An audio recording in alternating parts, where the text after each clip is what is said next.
Good morning. Good morning ma'am. Good morning Vishwajit. Good morning ma'am. देखो recording का message किया, link screen share है। Yes ma'am.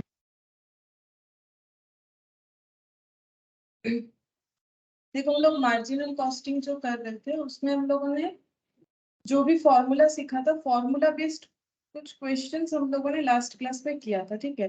जहां पर ये देखो मैंने पॉइंट आउट कल कर लिया है बाद में कि कौन कौन सा क्वेश्चंस हमारा बाकी है। तो ये देखो अगर हम लोग एक बार ये प्रैक्टिकल क्वेश्चंस में आए तो यहाँ पर 1 से लेके 7 तक हम लोग का कंप्लीटेड है, ठीक है। 1 से लेके 7 ये देखो लास्ट हम लोगों ने क्वेश्चन नंबर 7 कर रखा था। अच्छा, इसके बाद यहाँ से क्वेश्चन नंबर 8 जो है वो अलग कंसेप्ट का है, वो देखेंगे हम लोग आज। क्वेश्चन नंबर 8 अभी नहीं करते हैं, ये डिसीजन लेने वाला क्वेश्चन मतलब डिसीजन मेकिंग का क्वेश्चन है, इसको बाद में करेंगे। और जो भी हम लोगों ने सीखा उसके बेसिस पे जो क्वेश्चंस हो सकता है वो एक बार देखते हैं, ठीक है। जैसे कि क्वेश्चन नंबर 9 ये हम लोग कर सकते हैं, ठीक है। तो क्वेश्चन नंबर 9 कर लेते हैं पहले।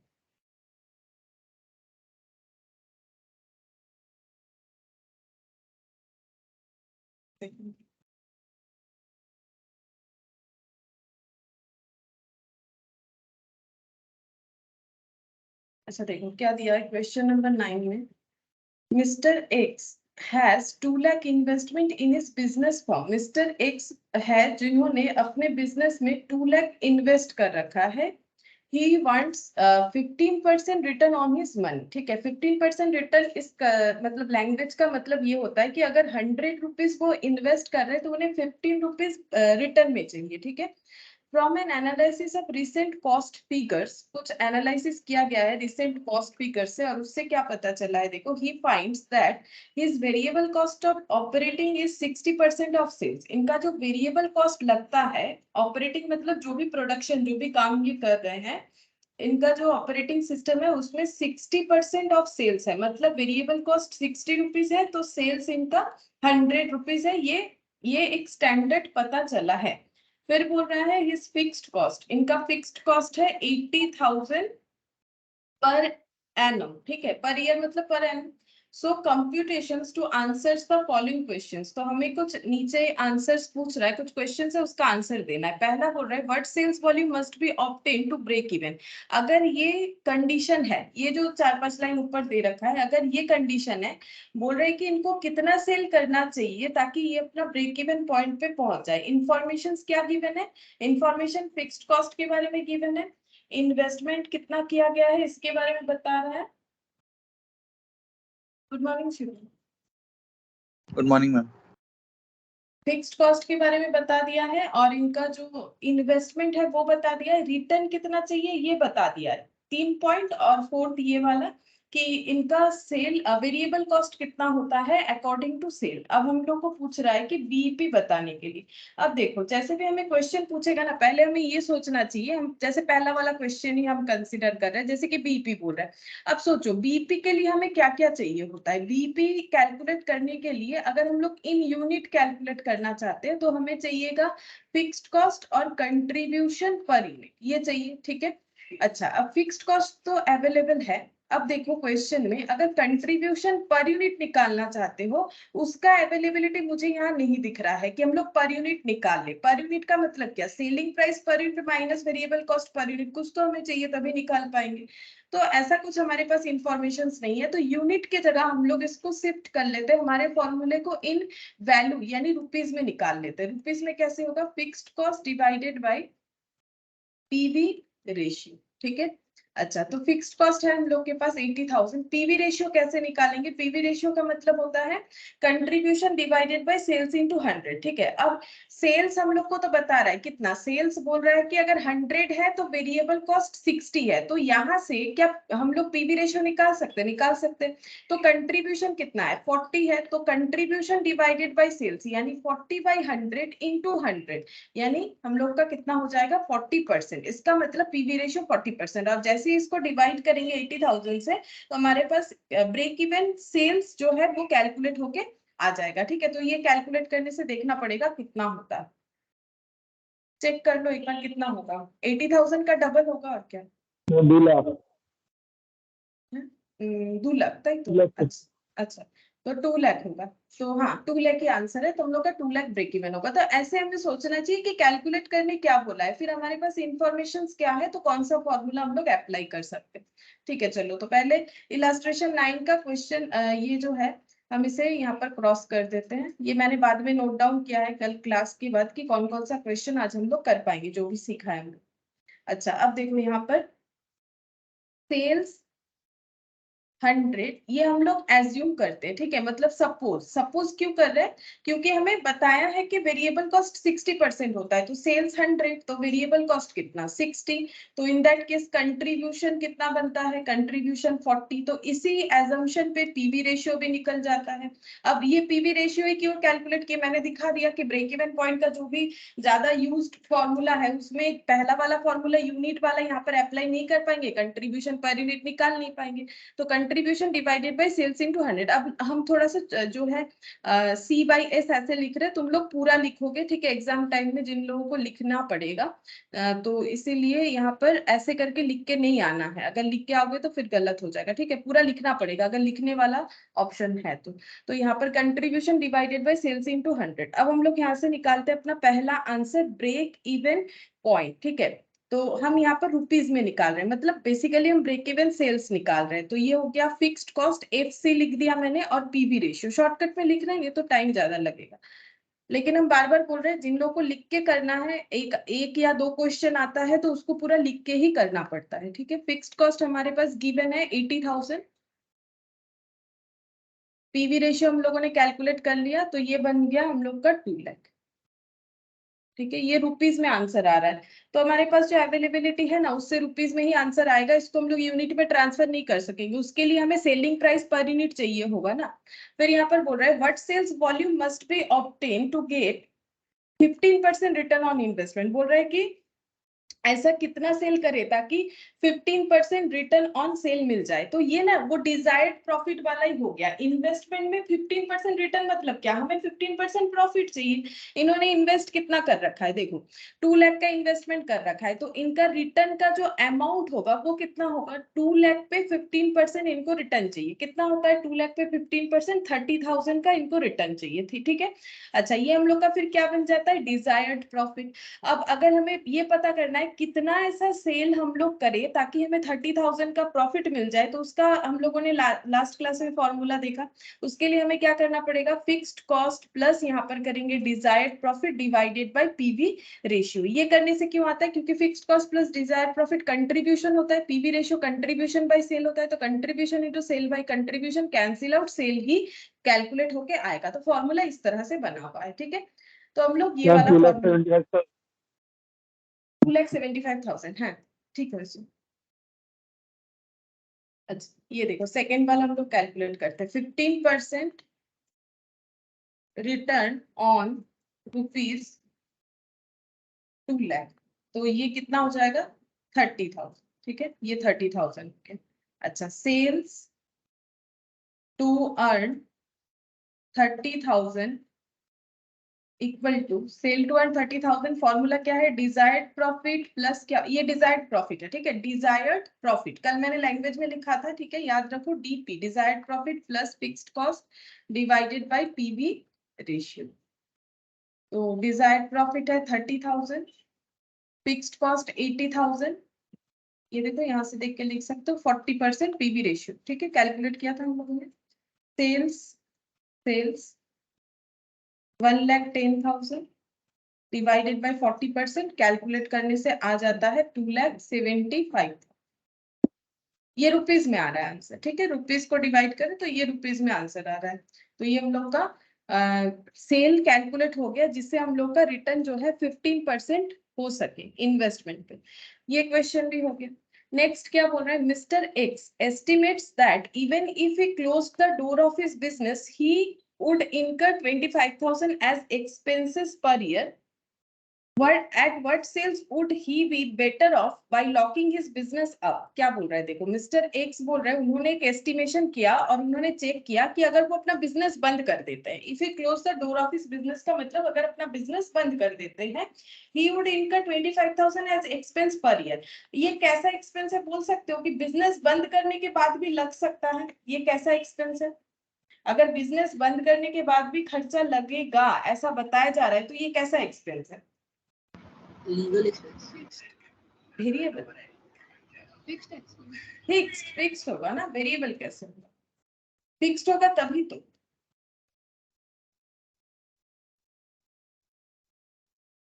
गुड मॉर्निंग सुबह जी। Good morning ma'am. तो ये 25,000 हम लोग का फिक्स्ड खर्चा है। तो वैसे फिक्स्ड खर्चा कितना था? फिक्स्ड खर्चा था टोटल 80,000, अभी क्वेश्चन में बताया था, जिसमें से 25,000 बोल रहे हैं बिजनेस बंद होगा तो भी देना पड़ेगा, ठीक है। जैसे कि एक एग्जांपल दे सकते हैं, ऐसा कौन सा खर्चा, जैसे कि इंटरेस्ट का खर्चा, ठीक है। अगर मान लो लोन लिया है, इंटरेस्ट पे कर रहा है ये लोग, वैसे यहाँ बोला नहीं है खर्चे का नाम, हम जस्ट समझा रहे हैं। तो अब बिजनेस करो या ना करो, लोन ले लिए हो तो इंटरेस्ट तो भरना ही पड़ेगा, ठीक है।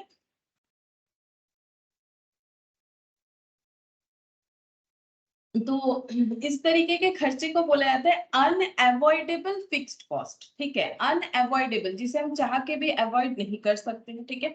और बाकी जो बचेगा माइनस करके देख लो कितना होता है, 55, ये अवॉइडेबल है, मतलब है तो फिक्स लेकिन बिजनेस बंद होने से ईयर नहीं लगेगा, ऐसा इसका मतलब यही हो रहा है, ठीक है।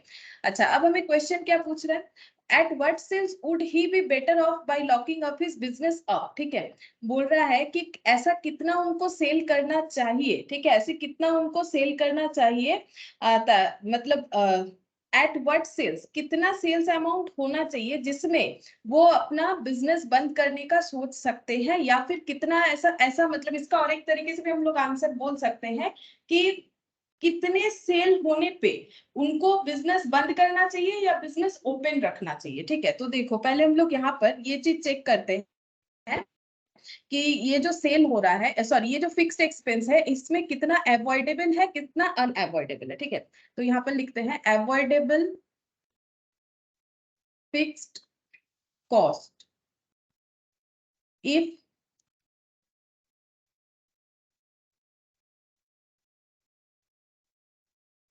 बिजनेस इज लॉक्ड अप, ठीक है। तो बिजनेस बंद होने के बाद भी, बंद होने से अवॉइडेबल मतलब जिस जो खर्चा हमें नहीं देना पड़ेगा वो कितना है, तो वो हो रहा है 55,000, ठीक है। मतलब अगर बिजनेस बंद हो जाता है, फिक्स्ड कॉस्ट होने के बाद भी हमें 55,000 जो है पे नहीं करना पड़ेगा। अगर ये क्या है, अवॉइडेबल फिक्स्ड कॉस्ट, मतलब जिसे चाहे तो अवॉइड कर सकते हैं, कब? अगर बिजनेस लॉक्ड अप हो गया है, मतलब बिजनेस बंद हो चुका है, तो हमें 55,000। मैं 2,80,000 minus 25,000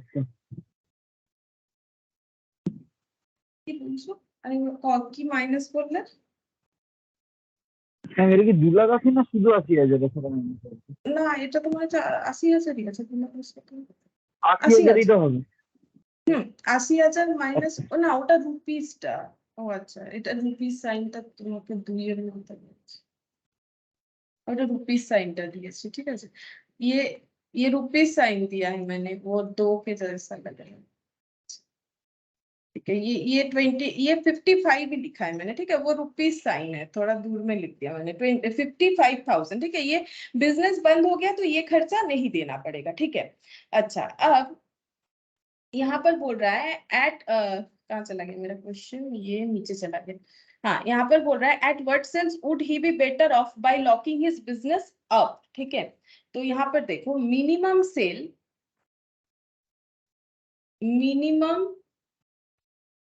sales required to meet this cost, ठीक है। ये फिक्स्ड कॉस्ट को रिकवर करने के लिए हमें मिनिमम कितना सेल करना पड़ेगा, देखो यहाँ पर ये हम लिख रहे हैं 55,000, ठीक है। ये दूर में मैंने रुपीस का साइन दिया ताकि कंफ्यूजन हो, डिवाइडेड बाय 40% कर रहे हैं, ठीक है। ये तो फिक्स्ड कॉस्ट है ना, फिक्स्ड कॉस्ट का दो पार्ट कर दिया, अवॉइडेबल अनअवॉइडेबल। अगर हमें 55,000 फिक्स्ड कॉस्ट रिकवर करना है तो हमें कितना सेल करना पड़ेगा, तो डिवाइडेड बाय 40% करेंगे तो हमें पता चल जाएगा ना। जैसे ब्रेक इवन निकालते हैं तो डिवाइडेड बाय 40%, तो यहाँ पर आंसर निकल के आ रहा है 1,37,500। ठीक है, तो ये जो अवॉइडेबल फिक्स्ड कॉस्ट है इसे अगर हमें रिकवर करना है तो 1,37,500 का सेल करना ही पड़ेगा। ठीक है, ये इसका मतलब क्या होगा, अगर हम लोग बिजनेस को चालू रखते हैं तो हम लोग को ये वाला फिक्स्ड कॉस्ट पे करना पड़ेगा। ठीक है, और बिजनेस बंद हो या चालू हो, हम बाकी जो फिक्स्ड कॉस्ट है, बात को समझो, बिजनेस चालू हो या बंद हो 25,000 तो मुझे पे करना ही पड़ेगा। अब हम बिजनेस अपना ओपन रखें या बिजनेस अपना क्लोज रखे। ठीक है, तो इसके साथ तो सेल का कोई लिंक नहीं है। सेल करेंगे तो अगर मेरा उस तरीके का सेल होगा तो ये खर्चा हम रिकवर कर पाएंगे, और अगर बिजनेस ओपन रहेगा तो सेल होगा तो प्रोबेबिलिटी है कि ये खर्चा हम रिकवर कर पाए। अगर बिजनेस क्लोज है तो सेल नहीं होगा, फिर भी मुझे ये खर्चा तो पे करते जाना ही है। ठीक है, इससे मेरा क्या लेना देना, ये मुझे पे करते जाना ही है, बिजनेस चले या ना चले। लेकिन बिजनेस चलने से मेरा ऐसा एक फिक्स्ड खर्चा है जो मुझे देना ही पड़ेगा, दैट इज 55,000। ये सिर्फ और सिर्फ तभी देना पड़ेगा अगर बिजनेस ओपन रहा तो। ठीक है, और ये खर्चे को रिकवर करने के लिए मुझे इतना सेल करना पड़ेगा 1,37,500। ठीक है, तो उनको अपना बिजनेस तभी चालू रखना चाहिए अगर वो अपना सेल कम से कम 1,37,500 कर सकते हैं, है ना। तो इसका आंसर ऐसे लिखेंगे, mister X will be better off by locking his business up if the sale is less than 1,37,500। अगर उनका सेल 1,37,500 से कम हो रहा है तो बेटर है कि वो अपना बिजनेस बंद कर दे। क्यों? क्योंकि देखो, वेरिएबल कॉस्ट सिर्फ और सिर्फ तभी इंकर्ड होता है अगर हमारा प्रोडक्शन चलेगा, प्रोडक्शन नहीं चलेगा वेरिएबल कॉस्ट नहीं देना। अब फिक्स्ड कॉस्ट का भी ना ऐसा एक खर्चा यहाँ पर है जो बिजनेस चलेगा तभी देना पड़ेगा, अदरवाइज नहीं देना पड़ेगा। जैसे मान लो अगर बिजनेस नहीं होगा तो स्टाफ का सैलरी, अब स्टाफ ही नहीं रख रहे, कोई काम पे नहीं आएगा, बिजनेस ही नहीं है, तो फिर सैलरी वगैरह का खर्चा तो नहीं देना पड़ेगा।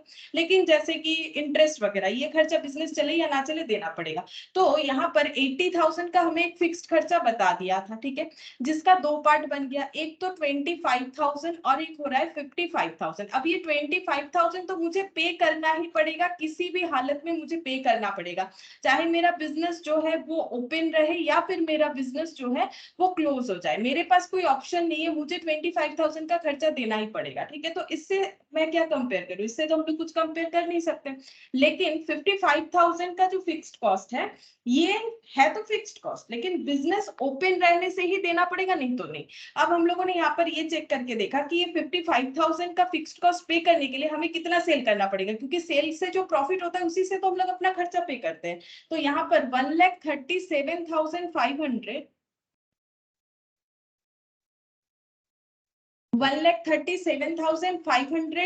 रुपीज का अगर हम लोग सेल करते हैं तो हम लोग 55,000 का खर्चा पे ऑफ कर पाएंगे। इसीलिए आंसर ये लिखा गया है कि अगर उनका सेल इससे कम होता है, 1,37,500 से कम हो रहा है तो फिर ये अपना 55,000 का खर्चा रिकवर नहीं कर पाएंगे। तो इससे बेटर है कि अपना बिजनेस बंद कर दे। ठीक है, तो हमें ये सजेशन देने बोला था इस कंसेप्ट पे यहाँ पर, तो इसीलिए हम लोगों ने ऐसे लिखा, mister x estimates that even if he closed, इन्होंने एक एस्टिमेशन लगाया कि अगर ये अपना बिजनेस बंद भी कर दे तो 25,000 इन्हें देना ही पड़ेगा।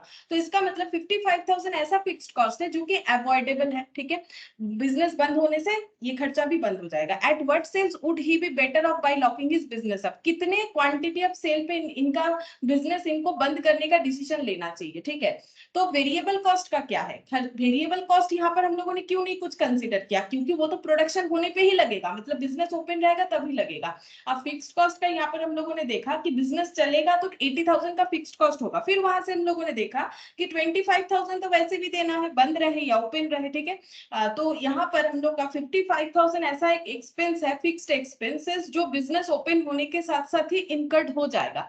तो इसका मतलब अगर हम लोग का सेल इस खर्चे को मिनिमम रिकवर नहीं कर पा रहा है तो फिर बिजनेस करके क्या फायदा, है ना। क्योंकि 25,000 तो वैसे भी देना है, वैसे भी देना है, ठीक है, ओपन रहे या क्लोज रहे, तो 25,000 तो कंसिडर करके फायदा नहीं। तो हम लोगों ने यहाँ पर देखा कि 1,37,500 का सेल। अब ये कैसे निकाला, जैसे हम लोग मिनिमम सेल निकालते हैं ना, कि मेरा ये खर्चा निकल जाए, तो मेरा ये खर्चा निकल जाएगा, तो हम लोग बीईपी की तरह चेक कर सकते हैं कि मेरा खर्चा निकल जाए, प्रॉफिट का बात नहीं, मेरा खर्चा निकल जाए। तो खर्चा निकालने के लिए क्या करना पड़ेगा, फिक्स्ड कॉस्ट, ठीक है, ये फिक्स्ड कॉस्ट है ना नेचर में, डिवाइडेड बाय पीवी रेशियो। तो इससे हमें पता चल रहा है अगर हम लोग 1,37,500 का मिनिमम सेल करेंगे तो हमारा ये खर्चा हो जाएगा। अगर मेरा सेल इससे कम है तो मुझे बिजनेस बंद कर देना चाहिए, ठीक है। तो मिस्टर एक्स को बिजनेस बंद कर देना चाहिए अगर उनका सेल जो है वो लेस देन 1,37,500 है, ठीक है। तो ये हम लोगों ने डिसीजन बताया जो कि मार्जिनल कॉस्टिंग डिसीजन मेकिंग में सबसे ज्यादा हेल्प करता है, ठीक है। अच्छा, अब नेक्स्ट देखो यहाँ पर, अब कौन सा क्वेश्चन हम लोग कर सकते हैं, मैंने यहाँ नोट डाउन कर रखा है। 10th नंबर में क्या बोला है, company has incurred fixed expenses 4,50,000 with sales of 15 lakh and earned a profit of 3 lakh. And during the first half year, in the second half, it suffered a loss of 1,50,000. तो बोल रहा है company का fixed expenses है 4,50,000 with sales of 15 lakh and earned profit of 3 lakh during the first half year, ठीक है। यहाँ पर ये लैंग्वेज समझो, फर्स्ट हाफ ईयर मतलब फर्स्ट 6 months में, ठीक है। तो यहाँ पर फर्स्ट हाफ ईयर का डेटा देखो क्या क्या बोलता है। फर्स्ट हाफ ईयर, ठीक है, फर्स्ट हाफ ईयर में क्या बोला है यहाँ पर, फिक्स्ड एक्सपेंस, आधे साल का फिक्स्ड एक्सपेंस बोल रहा है, इस बात का ध्यान रखना है, ये पूरे साल का नहीं है, ठीक है। फिक्स्ड एक्सपेंसेस है, कितना बोला है, 4,50,000, ठीक है। अच्छा, इसके बाद बोल रहा है sale of 15 lakh, fixed expenses 4,50,000, sale of 15 lakh, तो यहाँ पर सेल बता रहा है 15 लाख। आफ्टर दैट बोल रहा है profit 3 lakh,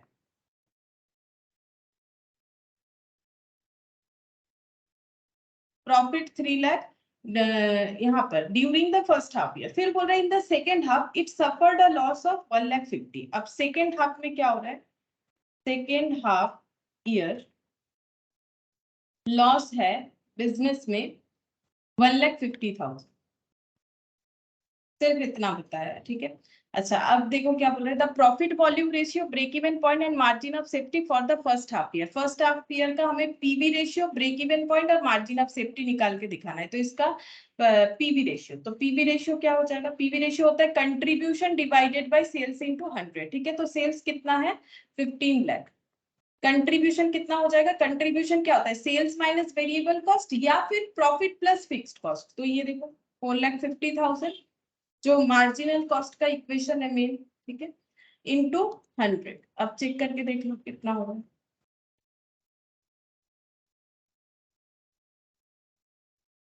$7,50,000 divided by 15 lakh into 100,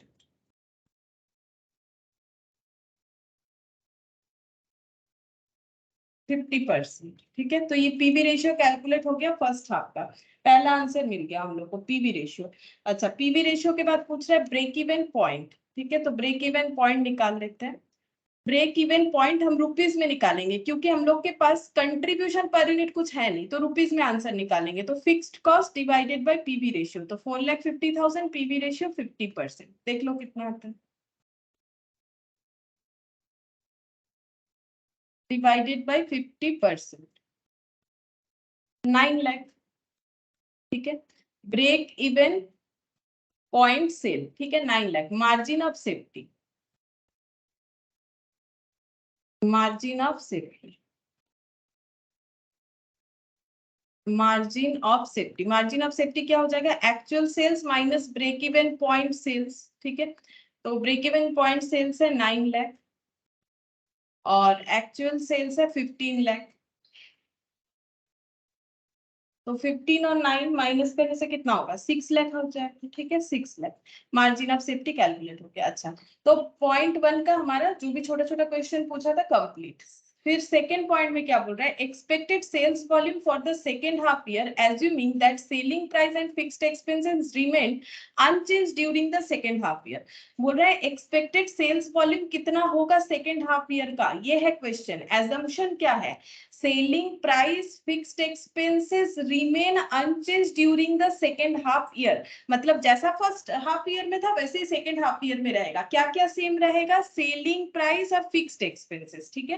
तो यहाँ पर सेलिंग प्राइस और fixed expenses as it is रहेगा फर्स्ट हाफ ईयर के तरह, ठीक है। फिक्स्ड एक्सपेंसेस, तो फिक्स्ड एक्सपेंसेस तो पता है 4,50,000, ठीक है।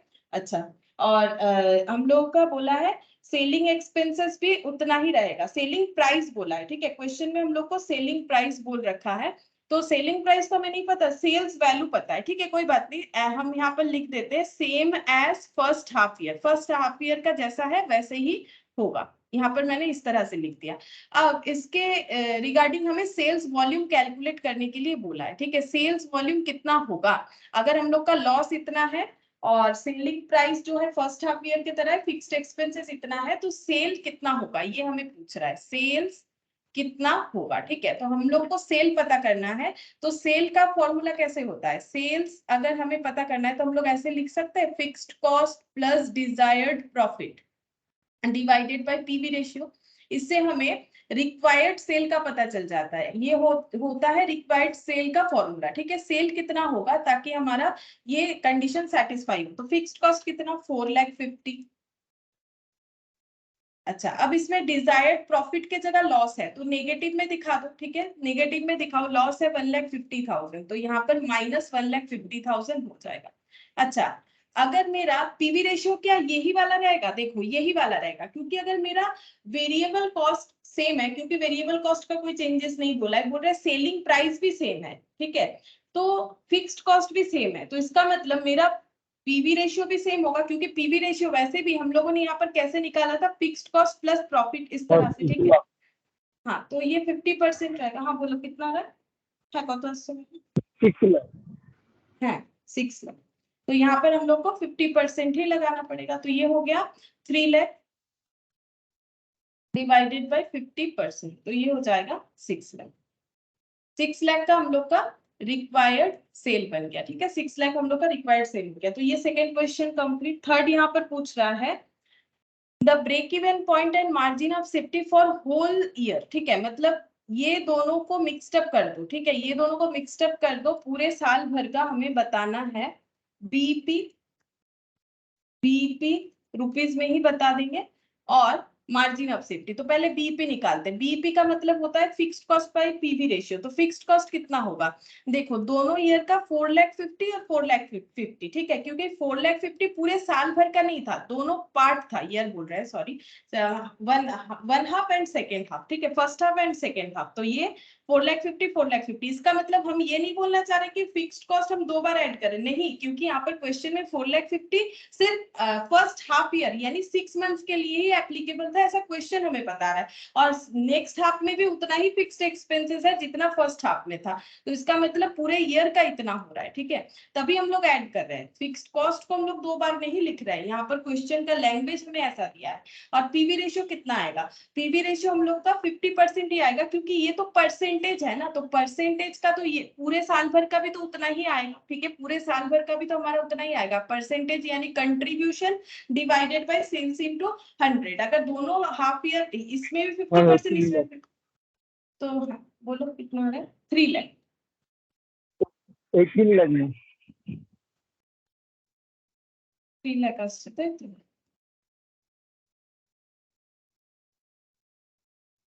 3 लाख, ये भी। और मार्जिन ऑफ सेफ्टी कितना आ जाएगा, मार्जिन ऑफ सेफ्टी कैसे निकालोगे, actual sales minus break even sales कर सकते हो, ठीक है, जैसे कि एक्चुअल सेल्स कितना है 6 लाख और यहाँ पर कितना है, तो 18 लाख रखते हैं, हाँ बोलो 18 लाख रखते हैं, क्या है? 4.5 लाख इंटू 2 9 लाख হচ্ছে না, हाँ 9 लाख बाई 50%। 18ই তো হবে। ও হ্যাঁ হ্যাঁ, আমি 3 লাখ লিখে দিয়েছিলাম। 18 लाख 18 लाख होगा। अब मार्जिन ऑफ सेफ्टी निकालो। मार्जिन ऑफ सेफ्टी कैसे निकलेगा? दो तरीके से निकाल सकते हो। एक तो ऐसा हो सकता है, मार्जिन ऑफ सेफ्टी मतलब क्या, profit divided by PV ratio. ये फॉर्मूले से भी निकाल सकते हो। जैसे पूरे साल भर का प्रॉफिट कितना था, फर्स्ट हाफ का 3 लाख का प्रॉफिट था और नेक्स्ट में 1,50,000 का लॉस था, मतलब नेगेटिव दिखा दो, पीवी रेशियो 50% लगा दो, यानी 1,50,000 डिवाइडेड बाय 50%, तो ये 3 लाख हो जाएगा। ठीक है, ये 3 लाख हो जाएगा। ऐसे भी कर सकते हो, या फिर actual sales minus break even sales, फिर माइनस करना पड़ेगा, तो ब्रेक इवन सेल्स इसका भी कैलकुलेट करना पड़ेगा, इसका भी। तो हमारे पास जो डेटा है हम लोग कैलकुलेट कर सकते हैं। इसमें भी हमारा ब्रेक इवन सेल्स आया था, तो फिर सेकंड वाले में भी हमें ब्रेक इवन सेल्स निकालना पड़ेगा, तब जाके हम लोग आंसर कर पाएंगे। लेकिन जो इन्फॉर्मेशन है उसी से अगर आंसर करना है तो प्रॉफिट बाय पीवी रेशियो कर दो, तो हमें आंसर मिल जाएगा।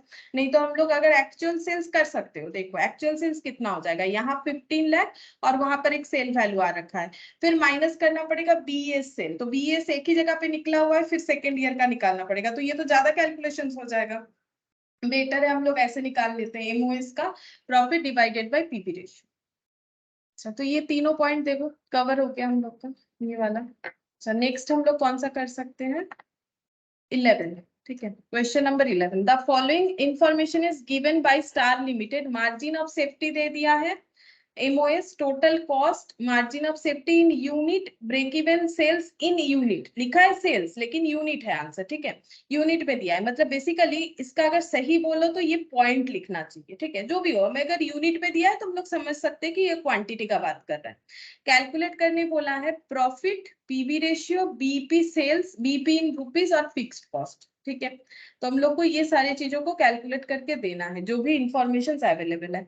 अच्छा, तो सबसे पहले यहाँ पर हम लोगों को बोल रहा है कि प्रॉफिट कैलकुलेट करने के लिए, तो मार्जिन ऑफ सेफ्टी अवेलेबल है, टोटल कॉस्ट। अभी अभी देखो हम लोगों ने प्रॉफिट और मार्जिन ऑफ सेफ्टी में एक रिलेशन देखा, ये देखो क्या होता है, profit divided by PV ratio equal to margin of safety होता है। तो इससे कुछ हेल्प मिल जाएगा, हम लोग चेक करके देखते हैं मार्जिन ऑफ सेफ्टी कितना है। मार्जिन ऑफ सेफ्टी 1,87,500 है। ठीक है, तो हम लोग ऐसे बोल सकते हैं एमओएस इक्वल टू, यहाँ पर क्या होगा, profit divided by PV ratio, profit divided by PV ratio equal to 1,87,500। देखते हैं प्रॉफिट हमारे पास है, नहीं प्रॉफिट नहीं है। अच्छा, क्या पीवी रेशियो अवेलेबल है? नहीं, पीवी रेशियो भी अवेलेबल नहीं है हमारे पास।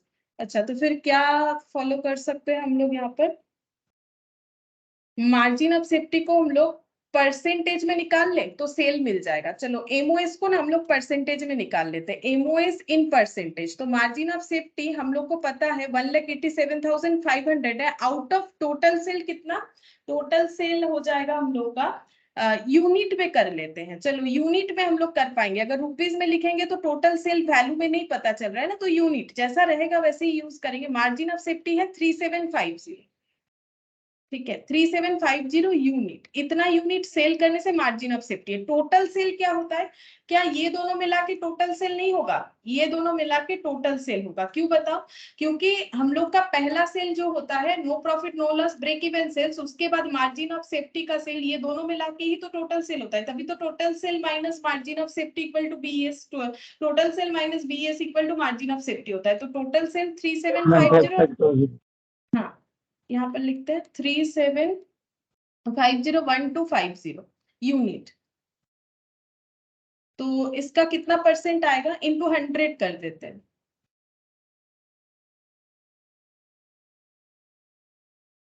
इंटू 100, 75%। Margin of safety 75%। अब हम लोग बोल सकते हैं ये वैल्यू 75% के बराबर है, तो टोटल सेल निकल जाएगा।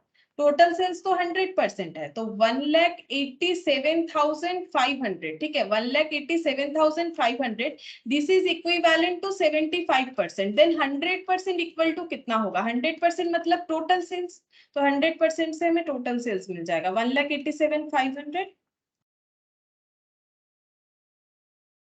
250।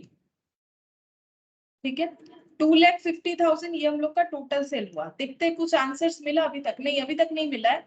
हम लोग को प्रॉफिट पीवी रेशियो ये सब कैलकुलेट करना है। चलो टोटल सेल मिल गया तो प्रॉफिट निकाल सकते हैं। तो टोटल प्रॉफिट क्या होता है, प्रॉफिट मतलब होता है सेल्स माइनस टोटल कॉस्ट। ये टोटल कॉस्ट गिवन है, देखो क्वेश्चन में तो पहला आंसर मिल जाएगा प्रॉफिट। सेल्स है 2,50,000 और टोटल कॉस्ट क्वेश्चन में दे रखा है 193,750। माइनस करके बताओ कितना हो रहा है।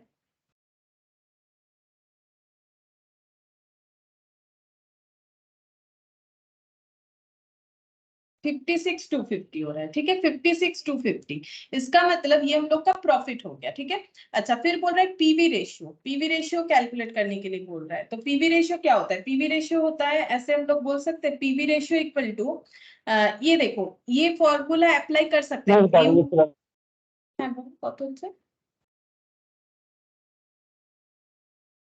नहीं जस्ट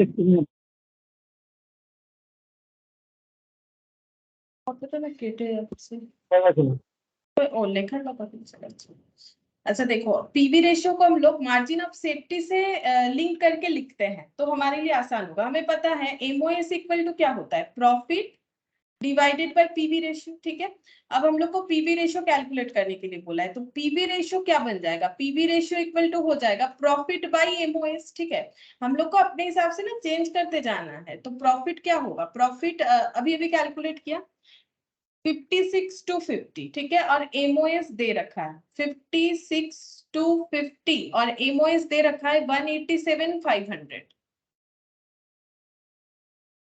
187,500, ठीक है। अब पीवी रेशियो क्योंकि परसेंटेज में होता है, तो इसको इंटू 100 कर दो, तो आंसर मिल जाएगा 56,250 डिवाइडेड बाई 187,500 इंटू 100, तो ये हो गया 30%। तो नेक्स्ट आंसर निकल के आया पीवी रेशियो क्या होगा। तो प्रॉफिट निकाल लिया, पीवी रेशियो। अब बीपी सेल निकालेंगे, तो बीपी सेल निकाल लेते हैं। बीपी सेल क्या हो जाएगा? बीपी सेल्स, तो टोटल सेल्स से अगर हम लोग मार्जिन ऑफ सेफ्टी को लेस कर देते हैं, तो हमें बीईएस सेल मिल जाएगा। तो देखो इसको हम लोग अलग अलग तरीके से कर सकते हैं। ऐसे कर सकते हो, total sales minus margin of safety, है ना, क्योंकि टोटल सेल्स माइनस बीईपी मतलब margin of safety, total sales से मार्जिन ऑफ सेफ्टी लेस करोगे तो बीईएस। टोटल सेल्स अभी अभी कैलकुलेट किया था हम लोगों ने। टोटल सेल्स ये रहा 1,93,750, नहीं सॉरी, ये 2,50,000, 2,50,000 और मार्जिन ऑफ सेफ्टी लेस कर 187,500, कितना हो जाएगा?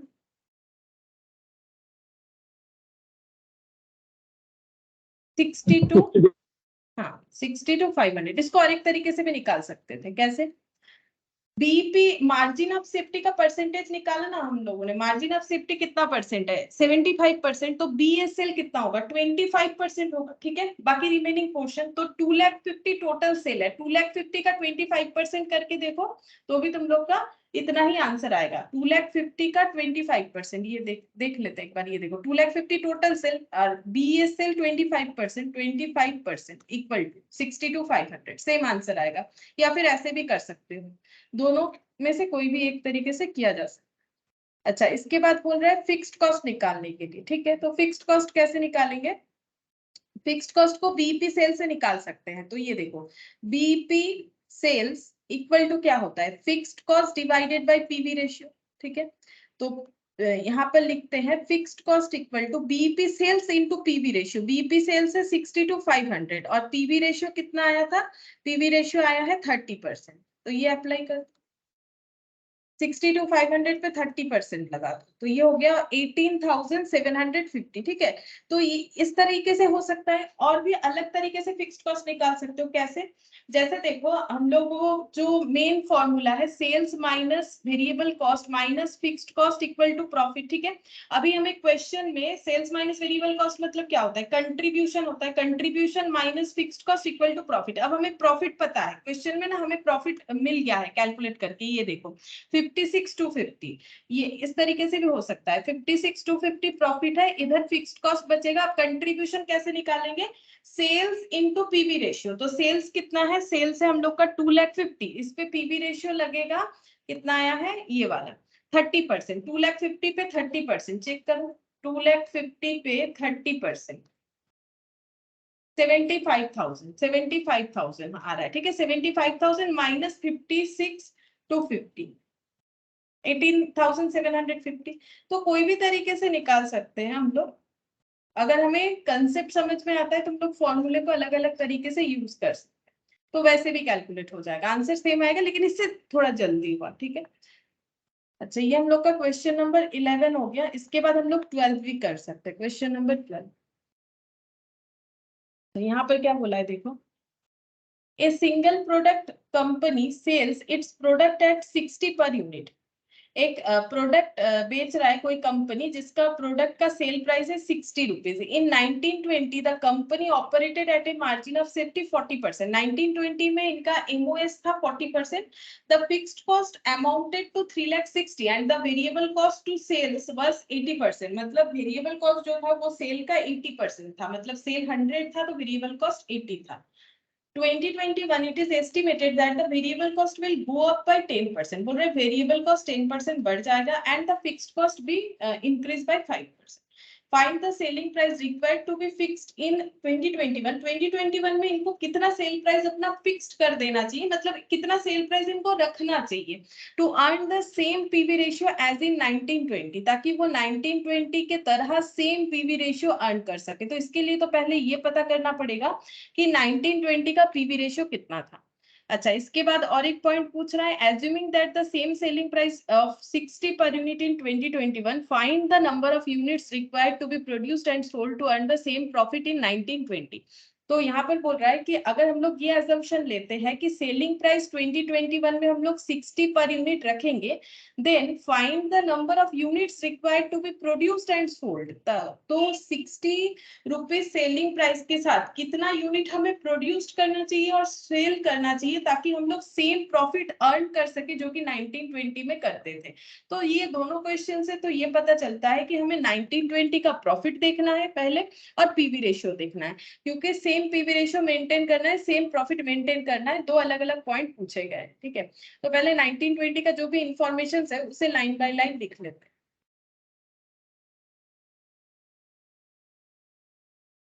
1920 का इंफॉर्मेशन हम लोग के पास गिवन है कि sale its product at 60 unit, तो सेलिंग प्राइस है ₹60 पर यूनिट, ठीक है। ये रुपीज साइन ₹60 पर यूनिट। उसके बाद बोल रहा है company operated margin of safety 40%,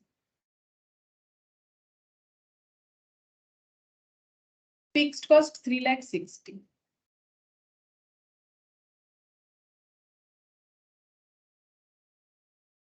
उसके बाद वेरिएबल कॉस्ट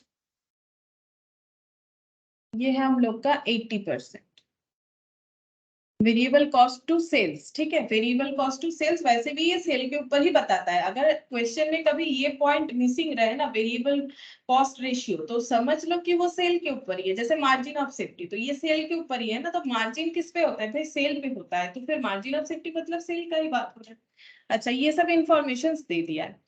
अब हम लोग को इससे पहले हमें निकालना पड़ेगा कि 1920 का पीवी रेशियो कितना है और 1920 का प्रॉफिट कितना है, तभी जाके हम लोग ये आगे का दो क्वेश्चन जो है कर सकते हैं। तो पहले हम लोग ये चेक करते हैं कि प्रॉफिट कितना है। 1920 का प्रॉफिट हम लोग कैसे कैलकुलेट करेंगे, तो प्रॉफिट का मतलब क्या होता है, प्रॉफिट का मतलब होता है sales minus variable cost minus fixed cost equal to profit. और ये दो कॉस्ट जो है वो हमें टोटल कॉस्ट बताता है, mean sales minus total cost equal to profit. और टोटल कॉस्ट में दो कॉस्ट आता है, फिक्स्ड और वेरिएबल, और वो ब्रैकेट में अगर लिखोगे तो वो ऐसे हो जाएगा, ये हम बहुत बार लिख के दिए हैं, variable cost sales minus total cost. अच्छा, तो हमें सेल का तो नहीं पता, सेल्स माइनस वेरिएबल कॉस्ट। यहाँ से फिक्स्ड कॉस्ट पता है, वेरिएबल कॉस्ट 80% ये हमें बताया गया है, ठीक है। अच्छा, अब यहाँ पर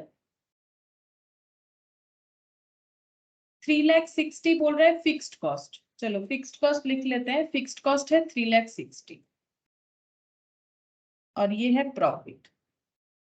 और सेल्स माइनस वेरिएबल कॉस्ट को हम लोग बोल सकते हैं कंट्रीब्यूशन, ठीक है, इसे हम लोग कंट्रीब्यूशन बोल सकते हैं। तो हमें कंट्रीब्यूशन भी तो कैलकुलेट करने आना चाहिए, ठीक है। तो हम लोग कंट्रीब्यूशन कैसे कैलकुलेट करेंगे।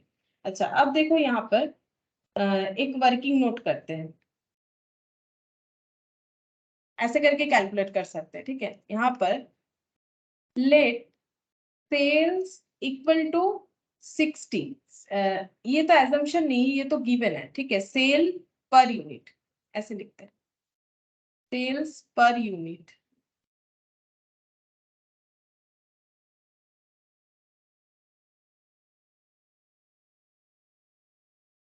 ये है 60 रुपीज, ठीक है। लेस कर देंगे वेरिएबल कॉस्ट, ठीक है, सेल से वेरिएबल कॉस्ट। वेरिएबल कॉस्ट कितना है? वेरिएबल कॉस्ट हो जाएगा 80% ऑन सेल, तो 60 इंटू 80%, तो 60 इंटू 80% कितना होता है? 48 होता है, ठीक है। 48 हो गया, ये ऊपर देते हैं, 48 हो गया। तो यहाँ पर कंट्रीब्यूशन कितना हो रहा है? 12 रुपीज, ठीक है। कंट्रीब्यूशन 12 रुपीज आ गया। अब यहाँ से पीवी रेशियो निकाल सकते हैं। पीवी रेशियो हो जाएगा contribution by sales into 100। Contribution कितना है? 12, सेल्स कितना है? 60 इंटू 100, तो ये हो गया 20%। पीवी रेशियो हम लोग का 20% कैलकुलेट हो गया। अच्छा, अब पीवी रेशियो अगर हम लोग का 20% है, इससे हम लोग यहाँ पर कुछ कर सकते हैं, कंट्रीब्यूशन निकाल सकते हैं सेल्स का, लेकिन हमें तो पूरा सेल्स नहीं पता है। अच्छा, तो और भी कुछ करना पड़ेगा, देखते हैं क्या होगा यहाँ पर। पीवी रेशियो हम लोग का कैलकुलेट हो गया। अब हम लोग यहाँ से कितना यूनिट सेल करेंगे, यहाँ पर देखो हमें मार्जिन ऑफ सेफ्टी बताया, फिक्स्ड कॉस्ट बता दिया है, तो बीपी निकल जाएगा। यहाँ से हम लोग बीपी निकाल सकते हैं, बीपी इन रुपीज, ठीक है। तो fixed cost by PV ratio, ये कब का निकाल रहे हैं? सभी 1920 का निकाल रहे हैं। 1920 का पीवी रेशियो है 20% और 1920 का फिक्स्ड कॉस्ट है 3,60,000, तो इससे हमें बीपी सेल मिल जाएगा। कितना होगा?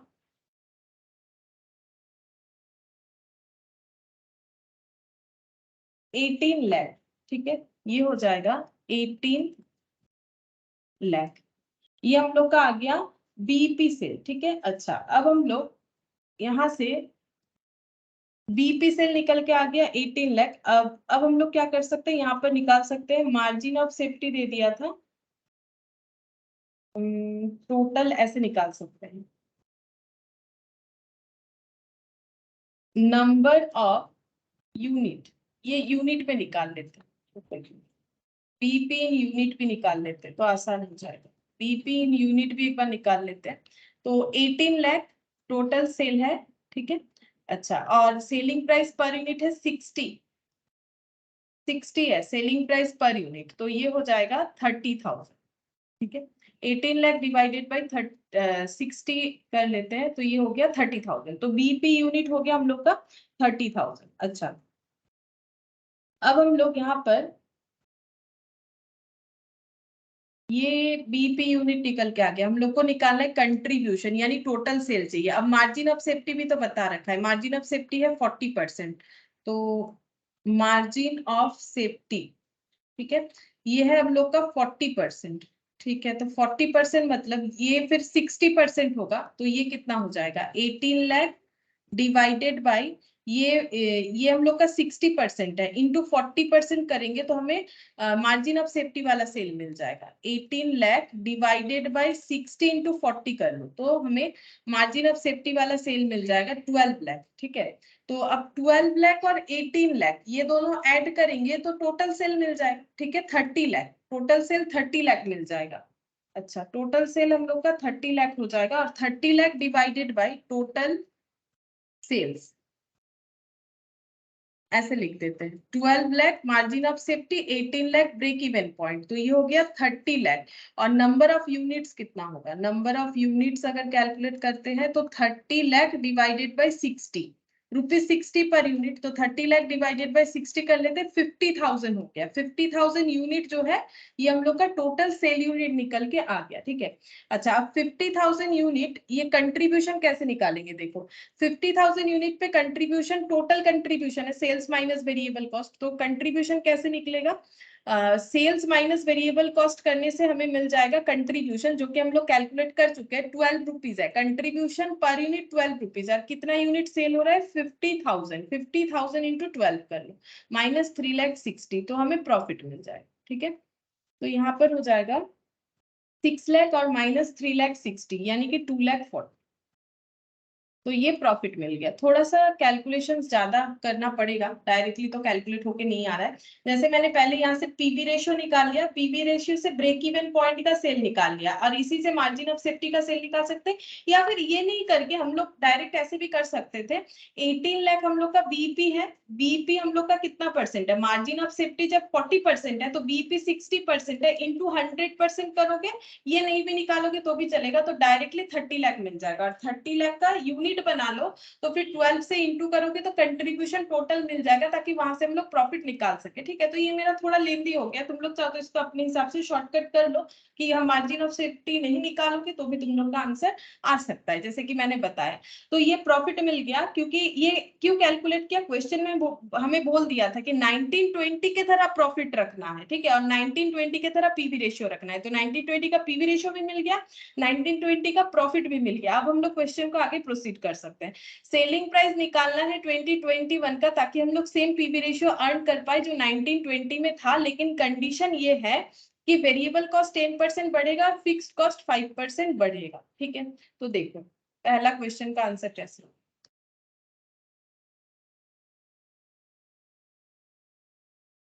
सेलिंग प्राइस फॉर 2021, ठीक है, तो यहाँ पर वेरिएबल कॉस्ट बढ़ेगा, तो वेरिएबल कॉस्ट लिख लेते हैं। वेरिएबल कॉस्ट कितना बनेगा, बोल रहे हैं कि वेरिएबल कॉस्ट इंक्रीज बाय 10%, तो वेरिएबल कॉस्ट कितना था, 48 था, 48 का 10% बढ़ जाएगा, 48 प्लस 48 इंटू 10%, ठीक है, तो ये कितना हो जाएगा, 48 इंटू 10% कर लो, तो ये आ गया 4.8 प्लस 48, तो ये आ रहा है 52.8, ठीक है, वेरिएबल कॉस्ट इतना हो जाएगा। अच्छा, फिक्स्ड कॉस्ट ये लिखते हैं रिवाइज्ड, मतलब जो चेंज हो रहा है, ठीक है, रिवाइज्ड फिक्स्ड कॉस्ट ये कितना होगा,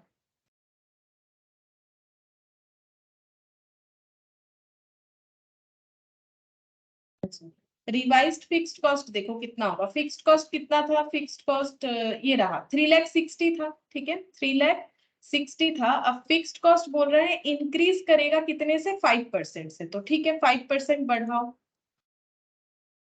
तो कितना होगा, चेक करो,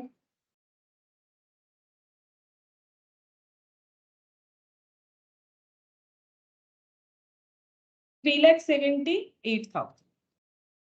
तो ये नया डेटा हमारे पास आ रहा है, ठीक है, जो हमें क्वेश्चन बता दिया। और पीवी रेशियो कितना रखना है इस साल में, पीवी रेशियो हमें वही रखना है जो 1920 में था, यानी कि ये 20%, ठीक है, 20% रखना है। ये सब इंफॉर्मेशन के साथ हमें सेलिंग प्राइस कैलकुलेट करके देना है 1920 का, सॉरी 2021 का, ठीक है, तो यहाँ पर कैलकुलेट करते हैं। वेरिएबल कॉस्ट कितना हो जाएगा, variable cost to selling price, ठीक है, रेशियो निकालेंगे variable cost to selling price. तो वेरिएबल कॉस्ट कितना है, वेरिएबल कॉस्ट है हम लोग का ये है 52.8, वेरिएबल कॉस्ट है 52.8। अच्छा, सेलिंग प्राइस कितना होगा, सेलिंग प्राइस हमें कैलकुलेट करना पड़ेगा, सेलिंग प्राइस हमें कैलकुलेट करना पड़ेगा, ठीक है। अच्छा, और variable cost divided by selling price, ये रेशियो हम लोग का कितना होगा, अगर पीवी रेशियो इतना है, सोचो अगर पीवी रेशियो इतना है तो variable cost to selling price कितना हो जाएगा, variable cost divided by selling price हम लोग का हो जाएगा 80%, ठीक है, अगर पीवी रेशियो इतना है तो सीवी रेशियो हम लोग का 80% होता है, तो ये वैल्यू 80% के बराबर है, ठीक है। तो 52.8 डिवाइडेड बाय सेलिंग प्राइस, अब क्रॉस मल्टीप्लीकेशन कर लो, तो selling price equal to 52.8 divided by 80%, check करो कितना,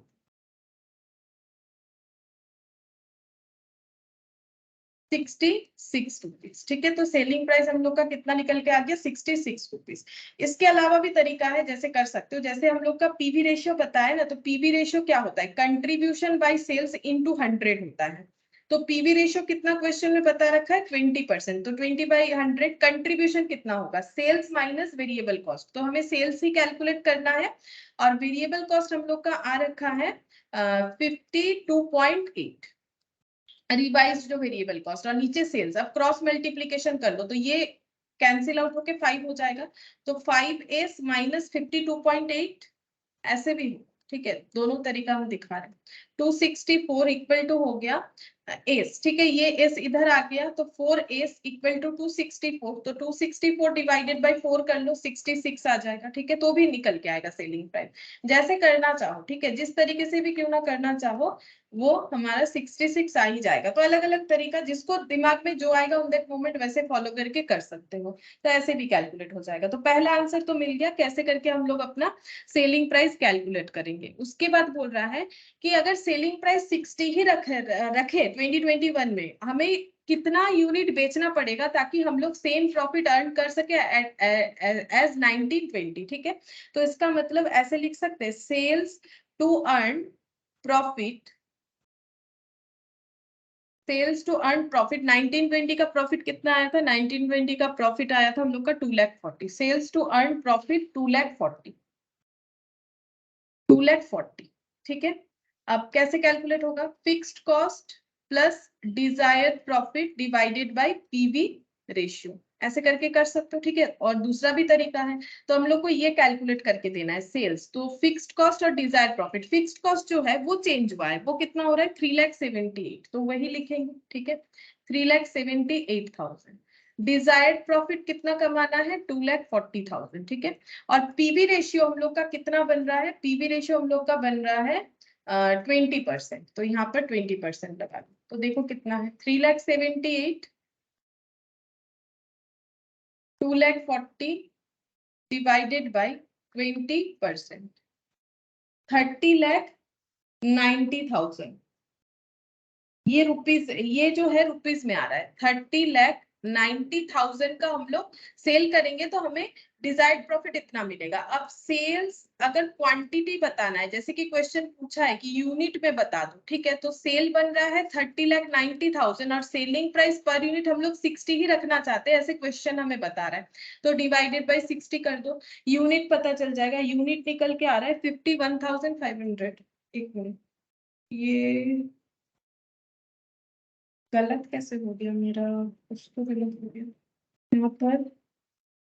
ओ, ये वाला हम लोग का, एक minute, find the number of units to be required to produce and sold sold to earn same profit, ठीक है, तो ये पीवी रेशियो गलत हो गया क्या मेरा, पीवी रेशियो तो ठीक ही है, पीवी रेशियो कंट्रीब्यूशन डिवाइड, अच्छा हाँ देखो, अगर हम 20% ले लेंगे तो गलत हो जाएगा ना। इस क्वेश्चन में मैंने 20% क्यों लिया था पीवी रेशियो, इस क्वेश्चन में मैंने 20% पीवी रेशियो इसीलिए लिया था क्योंकि क्वेश्चन में हमें बताया था कि सेम पीवी रेशियो लेना है, जबकि अगर मेरा वेरिएबल कॉस्ट चेंज होता है तो मेरा जो पीवी रेशियो है वो चेंज होना चाहिए था, लेकिन क्वेश्चन पहला वाला बोला था पीवी रेशियो सेम रखो, लेकिन यहाँ हमें पीवी रेशियो नहीं, हमें बोला है प्रॉफिट सेम रखो, तो पीवी रेशियो तो हमारा चेंज होगा ना, इसीलिए मेरा गलत हो रहा है। तो अभी हमें फिर से पीवी रेशियो निकालना पड़ेगा, क्यों निकालेंगे, तो पहले वाले में भी तो निकालना चाहिए था, बिल्कुल पहले वाले में भी निकालना चाहिए था क्योंकि मेरा वेरिएबल कॉस्ट चेंज हो रहा है, लेकिन क्वेश्चन बोला वही रखो जो 1920 में था, चाहे वेरिएबल कॉस्ट चेंज हो जाए, इसीलिए, ठीक है।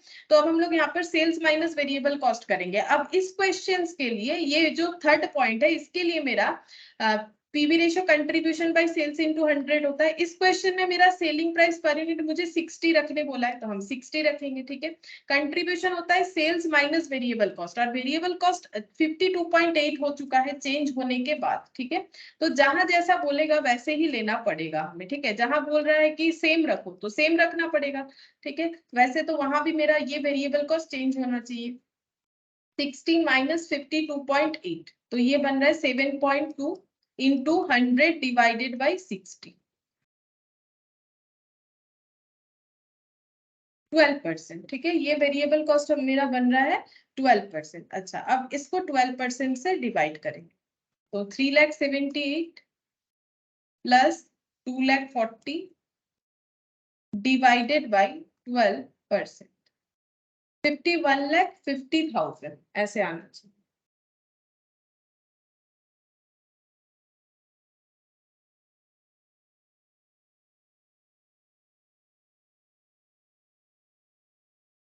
ये रुपीस में है, यूनिट में निकालना है, 51,50,000 डिवाइडेड बाई 60,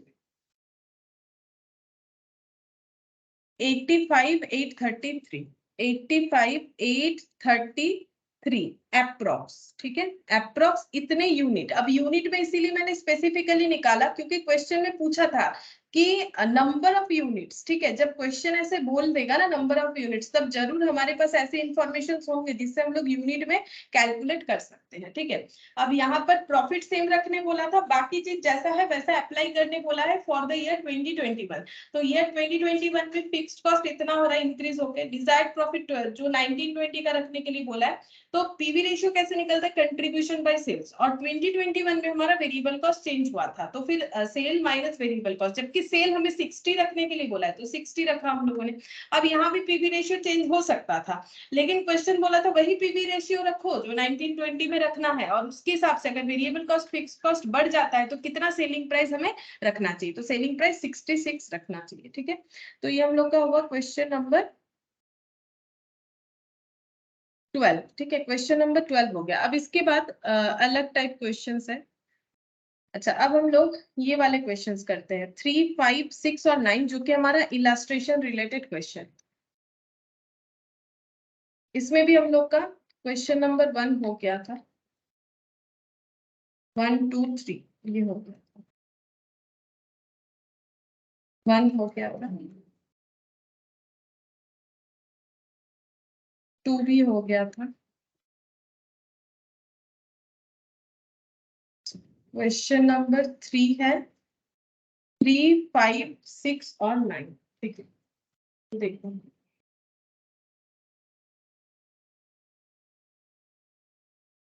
एक सेकेंड देख लेते हैं 3 वाला हम लोग का अभी कर पाएंगे क्यों। हाँ देखो, यहाँ पर बोल रहा है कि एक company has PV ratio of 40%, एक कंपनी का पीवी रेशियो है 40%, compute by what percentage must sales be increase to offset 20% reduction in selling price. बोल रहा है कि कितना परसेंटेज जो है इनको, by what percentage must sales be increase, sale कितना इन्हें परसेंटेज में इंक्रीज करना चाहिए ताकि, और सेलिंग प्राइस ये 20% जो है रिड्यूस करना चाह रहे हैं, ठीक है। तो हमें ये कैलकुलेट करके देना है कि इनको अपना सेल प्राइस कितना, सेल परसेंटेज कितना इंक्रीज करना पड़ेगा अगर ये सेलिंग प्राइस कम करना चाहते हैं, पीवी रेशियो 40% रखना चाहते हैं। देखो छोटा सा क्वेश्चन है, इसको हम लोग ऐसे करके कर सकते हैं।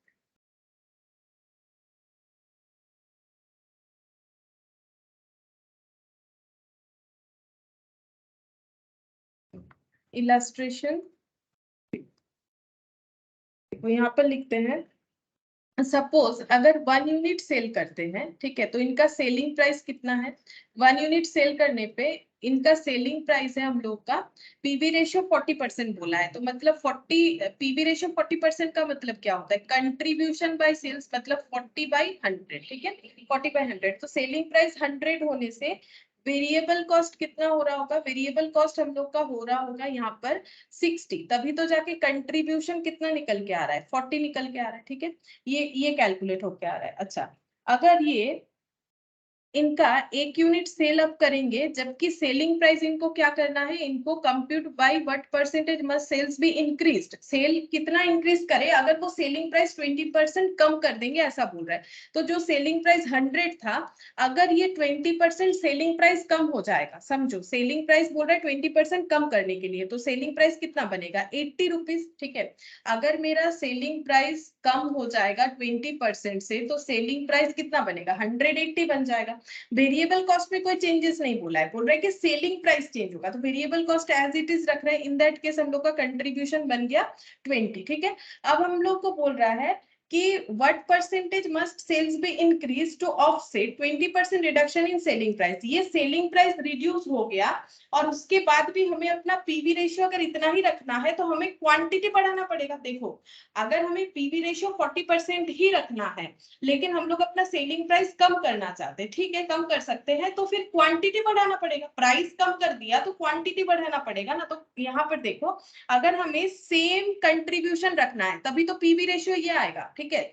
और वेरिएबल कॉस्ट जो है यहाँ पर अगर मेरा सेलिंग क्वांटिटी चेंज होगा तो वेरिएबल कॉस्ट भी चेंज होगा। यहाँ क्यों नहीं चेंज हुआ, क्योंकि यहाँ सेल क्वांटिटी चेंज नहीं किया है मैंने, 1 यूनिट बेच रहे थे 1 यूनिट ही बेच रहे हैं, लेकिन अगर सेलिंग प्राइस मेरा 80 हो जाता है, इन दैट केस मेरा कंट्रीब्यूशन इतना बनेगा, तो पीवी रेशियो कितना बन जाएगा, contribution divided by sales into 100। ठीक है, तो ये 25% आ जा रहा है, मुझे जितना लग रहा है, हाँ 25%। लेकिन हम लोग ये बोलना चाह रहे हैं कि मुझे मेरा सेलिंग प्राइस 80 रखना है, लेकिन मुझे मेरा कंट्रीब्यूशन भी 40 रखना है। ठीक है, तो क्या करें, मुझे क्वांटिटी बढ़ाना पड़ेगा, इन दैट केस मुझे क्वांटिटी बढ़ाना पड़ेगा। तो हम लोग एक यूनिट और बढ़ा के देखते हैं, एक यूनिट सेल को और बढ़ा के देखते हैं कि कैसे होगा। तो अगर हम लोग 2 यूनिट बेचते हैं सपोज, ठीक है, ये हम लोग चेक करके देख रहे हैं, 2 यूनिट बेचते हैं तो मेरा सेलिंग प्राइस हो जाएगा 160 रिडक्शन के हिसाब से।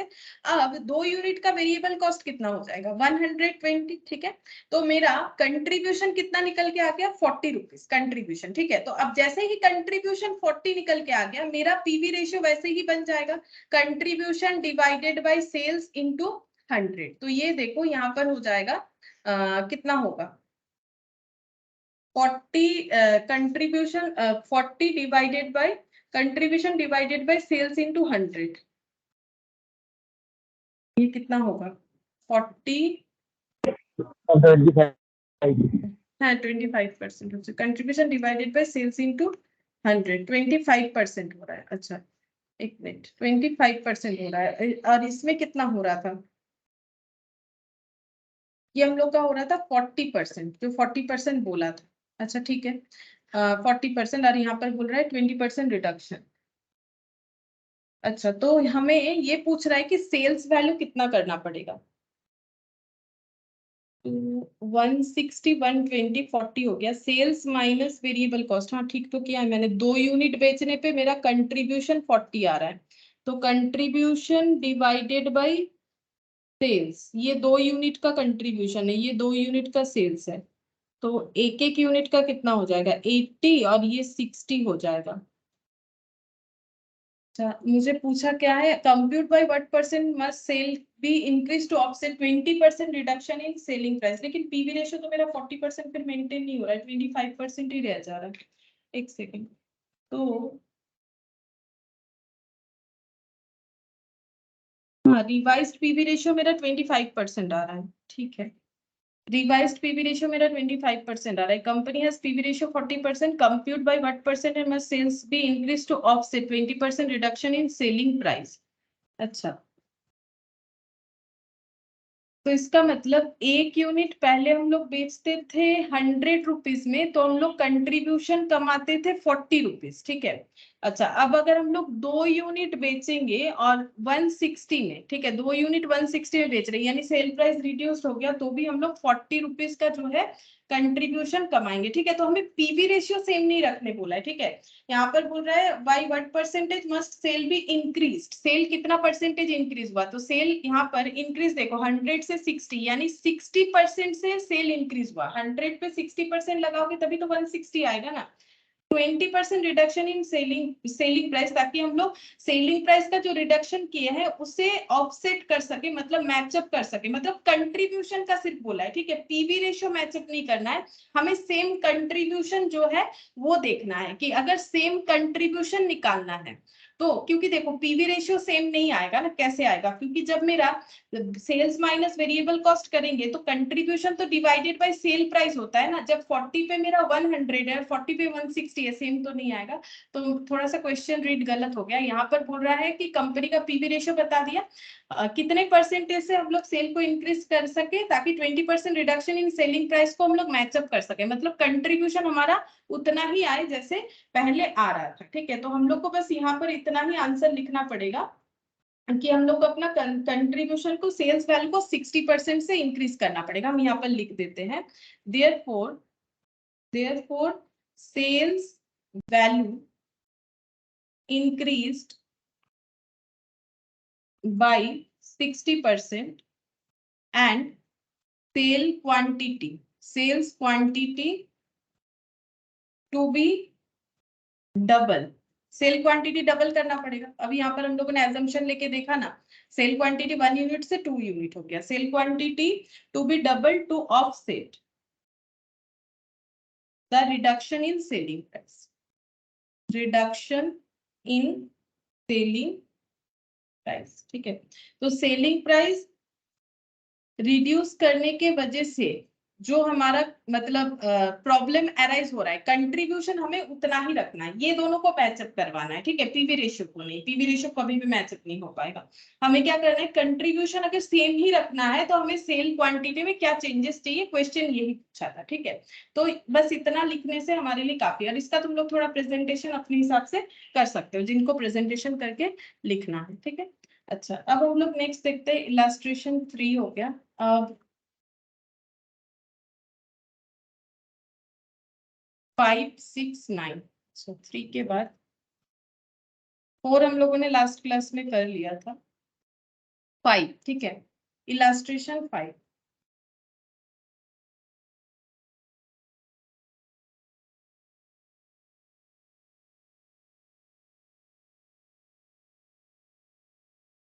क्या बोल रहे हैं देखो, you are given the following data for the current financial year of Rio company limited, variable cost, fixed cost, net profit, sales, percentage and quantity दोनों में बता दिया है, amount. Find out break even point, हमें break even point निकाल के देना है, PV ratio, margin of safety, और नीचे बोला है हमें एक चार्ट ड्रॉ करके दिखाना है, ठीक है। तो ये जब हम लोग ब्रेक इवन चार्ट पढ़ेंगे तब हम ये बता देंगे, वैसे ये ड्रॉ करने कभी एग्जाम में देता नहीं, ठीक है, कि ड्रॉ करके दिखाओ, फिर भी हम एक बार बता देंगे, ठीक है। अभी तो हम जस्ट क्वेश्चन का आंसर करवा दे रहे हैं। तो यहाँ पर देखो, हम लोग को पूछ रहा है कि ब्रेक इवन पॉइंट क्या होगा। तो इलास्ट्रेशन 5 में पहला क्वेश्चन पूछ रहा है ब्रेक इवन पॉइंट, ठीक है। तो जैसे हमारे पास डेटा है ना, उससे हमें ब्रेक इवन सेल से मिल सकता है, पॉइंट नहीं, मतलब यूनिट नहीं मिलेगा। तो fixed cost divided by PV ratio, fixed cost कितना है 30,000, पीवी रेशियो कैसे निकलेगा, कंट्रीब्यूशन बाय सेल्स इनटू 100। तो कंट्रीब्यूशन कितना हो जाएगा, सेल्स माइनस वेरिएबल कॉस्ट, ये और ये माइनस हो जाएगा, मतलब 1 लाख माइनस 60, यहाँ पर लिख देते हैं 1 lakh minus 60,000, sales minus variable cost divided by sales into 100। तो देखो कितना होगा, 30,000 divided by 40,000 divided by 1 lakh, कितना हो जाएगा,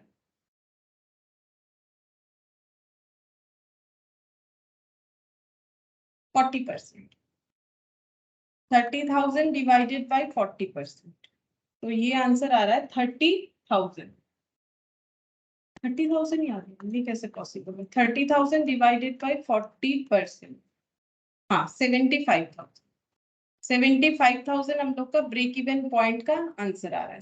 नेक्स्ट पूछ रहा है कि पीवी रेशियो, पीवी रेशियो तो निकाल लिया, ठीक है, पीवी रेशियो हो जाएगा हम लोग का 40%, ये कैलकुलेट कर ही लिया है, पीवी रेशियो 40%। अच्छा, फिर पूछ रहा है margin of safety, margin of safety. तो मार्जिन ऑफ सेफ्टी क्या होता है, total sales minus break even sales, total sales minus break even point का सेल। तो ब्रेक इवन पॉइंट का सेल है 75,000, टोटल सेल्स है 1 लाख, 1 लाख माइनस 75,000, 75,000, तो ये हो जाएगा हम लोग का 25,000। हो गया, बस इसमें इतना ही पूछा था। और हमें बोला है कि इसका जो मतलब ग्राफ है वो बना के दिखाओ। तो हम ग्राफ जो जब सिखाएंगे, मतलब ग्राफ एक बार बोल देंगे कि कैसे होता है ब्रेक इवन चार्ट का, तो फिर वहां पर ये क्वेश्चन हम बता देंगे कि कैसे करके इसका प्रेजेंटेशन होगा। अच्छा, अब नेक्स्ट यहाँ पर है, ये भी ग्राफ वाला ही है, तो फिर इसको छोड़ो, ग्राफ जब बताएंगे तब ये करवा देंगे। अच्छा, यहाँ पर नेक्स्ट पूछ रहा है इलास्ट्रेशन 7, ठीक है, 7 शायद कर लिया था लास्ट क्लास में, 7 और 8 यही लास्ट, 7 है। 7 हो गया, 7 हो गया था, 8 भी हो गया था, 8 होगा, 9 ये वाला देखो, ये तो जस्ट नॉर्मल एक क्वेश्चन है, देखो इससे नॉलेज पता चलेगा कि तुम लोग को क्या समझ में आया, ठीक है। क्वेश्चन नंबर 9, ये देखो क्या बोल रहा है यहाँ पर, हमें क्या करना है, यहाँ पर सिर्फ बताना है कि ये सब कंडीशंस अराइज होने पे हम लोग का पीवी रेशियो में क्या चेंजेस आने वाला है, ठीक है। जैसे देखो यहाँ पर बोल रहा है by noting PV will increase और पीवी विल डिक्रीज और पीवी विल नॉट चेंज, हमें बताना है कि पीवी रेशियो बढ़ेगा घटेगा या कुछ नहीं होगा, एज द केस में भी, जो भी केसेस यहाँ पर अराइज हो रहा है। State how the following independent situations will affect the PV ratio, PV ratio कैसे अफेक्टेड होगा, ठीक है। तो पहला पॉइंट यहाँ पर, पहले पूछ रहा है कि पीवी रेशियो चेंज होगा कि नहीं, बोल रहे increase in physical sales volume. अगर फिजिकल सेल्स वॉल्यूम बढ़ेगा तो क्या पीवी रेशियो चेंज होगा? पीवी रेशियो का मतलब क्या है? पीवी रेशियो का मतलब होता है कंट्रीब्यूशन बाय सेल्स इनटू 100, ठीक है। अब जैसे कि हम लोग 10 यूनिट्स बेच रहे थे 10 रुपीज। हाँ बोलो ফার্স্ট এটা তো চেঞ্জ হবে, না, চেঞ্জ হবে না ইনক্রিজ হলে পিভি রেশিওটি ইনক্রিজ হবে। না, ইনক্রিজ হবে না। ফিজিক্যাল সেলস ভলিউম বাড়লে তো হবে না, সেলস এর কোয়ান্টিটি বাড়লে ভেরিয়েবল কস্টও বাড়বে, তাহলে ডিফারেंसটা তো পার यूनिट सेम ही থাকবে ना। मतलब देखो जैसे हम लोग 10 यूनिट्स 10 रुपीस करके बेच रहे हैं 100 और वेरिएबल कॉस्ट है मान लो यहाँ पर 2 रुपीस करके 10 यूनिट्स का 20, ठीक है। तो sales minus variable cost contribution कितना हो गया 80, तो 80 बाई 100 इंटू 100 कर लो कितना आता है 80%। अब अगर हम लोग सेल जो है वो 10 यूनिट से 20 यूनिट्स कर देते हैं, ठीक है, तो 200 रुपए। वेरिएबल कॉस्ट भी फिर 20 यूनिट के लिए लगेगा, तो कितना हो जाएगा 40 रुपीज। तो यहाँ पर कितना आ गया 160, ये क्या आ गया कंट्रीब्यूशन। तो 160 डिवाइडेड बाय 200 इंटू 100, तो देखो कितना होगा 80% ही आएगा ना। क्यों ऐसा हो रहा है? क्योंकि मेरा सेल्स क्वांटिटी बढ़ रहा है, वॉल्यूम का मतलब सेल क्वांटिटी। अच्छा, सेल क्वांटिटी बढ़ेगा तो मेरा वेरिएबल कॉस्ट भी तो बढ़ेगा, तो जितना मेरा क्वांटिटी बढ़ेगा वेरिएबल कॉस्ट भी उसी हिसाब से बढ़ेगा, तो डिफरेंस तो मेरा सेम ही रहेगा, ठीक है। ये जो 160 डिफरेंस है ये कितने यूनिट के लिए है? ये 20 यूनिट के लिए है। ये जो डिफरेंस है ये कितने यूनिट के लिए? 10 यूनिट के लिए। तो बेसिकली पर यूनिट तो सेम रह रहा है। जब पर यूनिट चेंज नहीं होगा तो मेरा पीवी रेशियो भी चेंज नहीं होगा। पर यूनिट 8, यहाँ भी पर यूनिट 8, तो फिर पीवी रेशियो कैसे चेंज होगा? चेंज तो नहीं होगा। तो यहाँ पर नॉट चेंज, पहला वाला केस का आंसर लिख लो नॉट चेंज, ठीक है। और जो मैंने यहाँ पर एग्जांपल दिया है तुम लोग अपने हिसाब से कोई भी एग्जांपल क्रिएट करके समझ सकते हो। फिर बोल रहे हैं फिक्स्ड कॉस्ट इंक्रीज हुआ, बोलो इसके लिए तो कोई एग्जांपल भी नहीं चाहिए। फिक्स्ड कॉस्ट इंक्रीज होने से पीवी रेशियो में कोई इंपैक्ट आएगा? नहीं, क्योंकि फिक्स्ड कॉस्ट तो पीवी रेशियो को कुछ करता ही, पीवी रेशियो के साथ फिक्स्ड कॉस्ट का तो कोई डायरेक्ट इनडायरेक्ट किसी तरीके से कोई लेना देना नहीं है। तो ये भी नॉट चेंज होगा ना, फिक्स्ड कॉस्ट बढ़े या घटे क्या फर्क पड़ता है, क्योंकि कंट्रीब्यूशन तो सेल माइनस वेरिएबल कॉस्ट करके आएगा। अच्छा, फिर बोल रहा है decrease in variable cost per unit. अब बताओ वेरिएबल कॉस्ट अगर मेरा कम हो जाता है तो क्या होगा? जैसे हम लोग 10 यूनिट्स 10 रुपीज करके बेच रहे थे 100 और 2 रुपीज करके वेरिएबल कॉस्ट था 20, कंट्रीब्यूशन आया 80, तो 80 डिवाइडेड बाय কমে যাবে। कम जाएगा। अच्छा, ये आंसर आ रहा है मेरे पास, हाँ कम हो जाएगा। अच्छा, डिक्रीज हो जाएगा, चेक करो डिक्रीज होगा कि नहीं, एक बार सोचो। फिर यहाँ पर हमें बोल रहा है कि वेरिएबल कॉस्ट कम हो गया है, ठीक है। सेल तो कुछ चेंज नहीं बोला है, हम लोग 10 यूनिट्स 10 रुपीज करके सेल कर रहे हैं। वेरिएबल कॉस्ट सपोज 1 रुपीज हो गया, तो 1 इंटू 10 कितना हो जाएगा 10। अगर वेरिएबल कॉस्ट कम होगा तो कंट्रीब्यूशन बढ़ेगा ना। सोचो, अगर मेरा वेरिएबल कॉस्ट कम हुआ मतलब मेरा रॉ मटेरियल का खर्चा कम हो जा रहा है या लेबर का खर्चा कम हो जा रहा है या अदर कोई एक्सपेंसेस जो वेरिएबल है वो मेरा चेंज हो रहा है, तो मेरा कंट्रीब्यूशन बढ़ेगा, क्योंकि सेल तो मेरा वैसे ही है। तो बेड़े जावे ताहले, हाँ ताहले बेड़े जावे।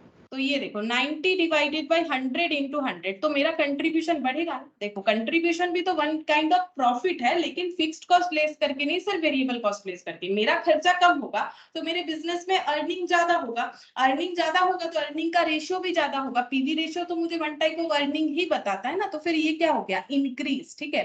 तो इसका चाहो तो तुम लोग एग्जाम्पल लिख लो, ठीक है। तो थर्ड वाला क्या हो जाएगा? थर्ड वाला हो जाएगा विल इंक्रीज, ठीक है, विल इंक्रीज। अच्छा, फोर्थ देखो it decrease in contribution margin. बोल रहे कंट्रीब्यूशन का मार्जिन कम हो गया, कंट्रीब्यूशन कम हो गया, तो बोलो पीवी रेशियो क्या होगा? कंट्रीब्यूशन सपोज मेरा पहले हाँ कम हो जाएगा। देखो कंट्रीब्यूशन पहले 10 था, सपोज अब कंट्रीब्यूशन 5 हो गया, तो फिर मेरा पीवी रेशियो क्या होगा 10 बाई सेल्स, मान लो दोनों केस में 100 है तो ये 10% था पहले, अब ये 5 बाई 100 इंटू 100 तो ये 5% हो गया। मेरा कंट्रीब्यूशन कम हुआ तो कंट्रीब्यूशन का परसेंटेज भी तो कम हो जाएगा, कंट्रीब्यूशन का परसेंटेज ही तो मुझे पीवी रेशियो बताता है। तो फोर्थ का क्या हो जाएगा विल डिक्रीज। अच्छा, फिफ्थ नंबर देखो increase in selling price. Selling price बढ़ गया, बोलो क्या होगा? सोच के देखो, सेलिंग प्राइस बढ़ने से प्रॉफिट बढ़ेगा कि घटेगा, उसी हिसाब से बता सकते हो। पहले 10 इंटू 10 था 100, 2 इंटू 10 वही ले रहे हैं, हाँ बढ़ जाएगा। तो ये हो गया 20, 80, तो यहाँ पर 80/100 इंटू 100। सेम एग्जाम्पल ही बार बार ले रहे हैं ताकि तुम लोग को समझ में आए। अब मेरा सेलिंग प्राइस पर यूनिट बढ़ गया है, ठीक है, तो हम मान लेते हैं 12 रुपीज करके बेच रहे हैं, तो 120 वेरिएबल कॉस्ट का कोई चेंजेस नहीं बोला है, तो हम एज इट इज रखेंगे। तो 2 इंटू 10, तो ये कितना हो जाएगा 2 रुपीज करके 10 यूनिट, तो ये मेरा हो गया 20, तो यहाँ पर मेरा 100, तो 100/100 इंटू 100, तो 100% हो जाएगा, ठीक है। तो मेरा अगर सेलिंग प्राइस बढ़ गया तो मेरा कंट्रीब्यूशन ज्यादा होगा, ठीक है, तो बढ़ जाएगा। 5th नंबर का आंसर हो जाएगा विल इंक्रीज, ठीक है, विल इंक्रीज। चलो 6th नंबर देखो, ए डिक्रीज इन फिक्स्ड कॉस्ट। बोलो फिक्स्ड कॉस्ट से कोई इंपैक्ट आता है क्या? नहीं ना, फिक्स्ड कॉस्ट बढ़े या घटे? Not change. इसके बाद 7th नंबर में बोल रहा है कि 10% increase in both selling price and variable cost. बोल रहा है वेरिएबल कॉस्ट भी जितना बढ़ा है सेलिंग प्राइस भी उतना ही बढ़ा है। तो मान लो पहले सेलिंग प्राइस था 100, नॉट चेंज होगा। अब वेरिएबल कॉस्ट का मान लो यहाँ पर सपोज 80, ठीक है, तो ये 20, तो यहाँ पर पीवी रेशियो 20/100 इंटू 100 यानी कि 20%, ठीक है। अब सेलिंग प्राइस और वेरिएबल कॉस्ट दोनों ही 10% बढ़ गया, तो ये 110 हो गया, ये 88 हो गया, तो यहाँ पर आंसर कितना आ जाएगा 22। तो 22/110 इंटू 100, तो ये कितना हो जाएगा 20%। कोई भी चेंजेस नहीं हुआ, जितना वेरिएबल कॉस्ट बढ़ रहा है उतना ही मेरा सेल प्राइस भी बढ़ रहा है, तो कंट्रीब्यूशन तो वही रहेगा, ठीक है। मतलब परसेंटेज में देखो, तो क्वांटिटी में मत देखो, क्वांटिटी तो अलग दिखेगा ही ना, क्योंकि माइनस तो अलग अलग दो डेटा से हो रहा है, लेकिन अगर परसेंटेज देखे तो वही रह रहा है, ठीक है, क्योंकि सेल बढ़ रहा है। तो यहाँ पर हो गया नॉट चेंज, तो 7th नंबर का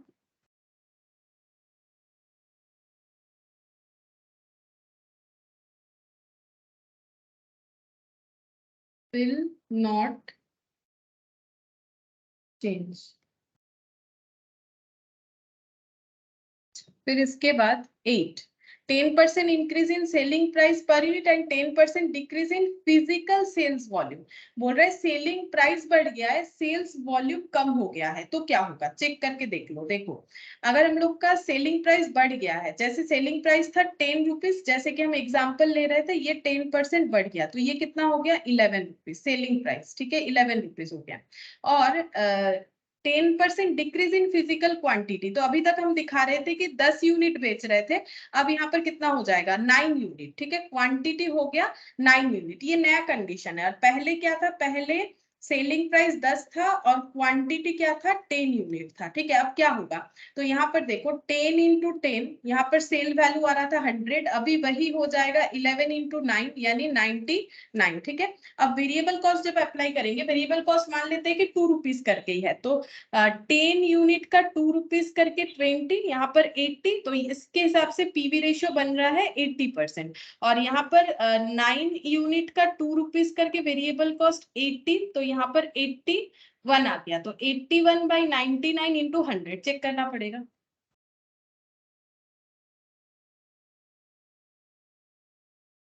तो ये आ रहा है 81.8, हाँ 81.81। अब देखो कम हुआ कि ज्यादा हुआ, बढ़ गया है, ठीक है, बढ़ गया है, तो यहाँ पर आंसर हम लोग क्या लिखेंगे, यहाँ पर आंसर लिखेंगे इंक्रीज। अब इसका रीजन देखो क्यों इंक्रीज हुआ, क्योंकि मेरा सेलिंग प्राइस मैंने बढ़ा दिया और क्वांटिटी जो है मैंने कम कर दिया है, ठीक है, तो मेरा सेल वैल्यू क्या हो गया है, सेल वैल्यू मेरा कम हो गया है, लेकिन वेरिएबल कॉस्ट तो मेरा उतना का उतना ही है, ठीक है, वेरिएबल कॉस्ट मेरा उतना ही है, तो इसीलिए मेरा यहाँ पर कंट्रीब्यूशन बढ़ जा रहा है क्योंकि मैंने सेलिंग प्राइस बढ़ाया है, ठीक है, तो मेरा वेरिएबल कॉस्ट जो है, सॉरी कंट्रीब्यूशन जो है वो बढ़ जा रहा है, क्योंकि वेरिएबल कॉस्ट में कोई चेंजेस नहीं आए, variable cost as it is है, as it is variable cost है।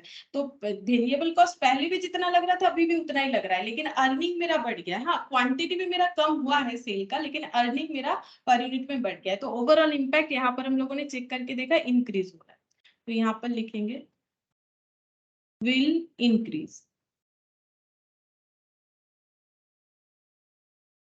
और 9th number.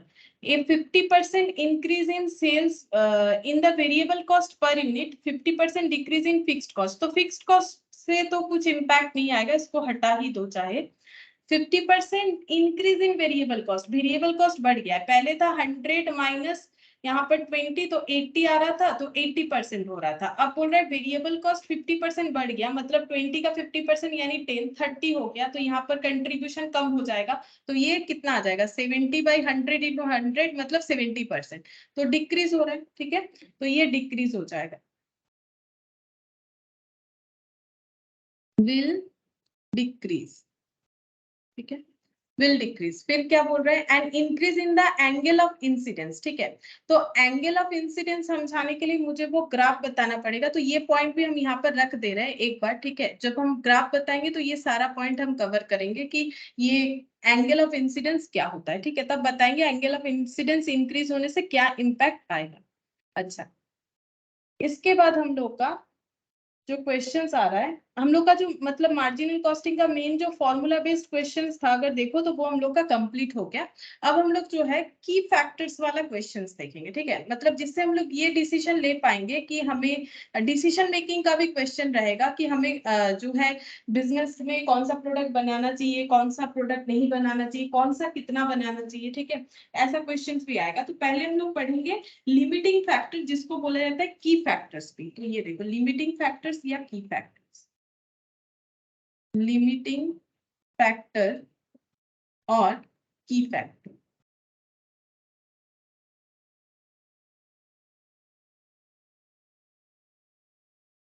Every business organization has to deal with one or more of the following constraint.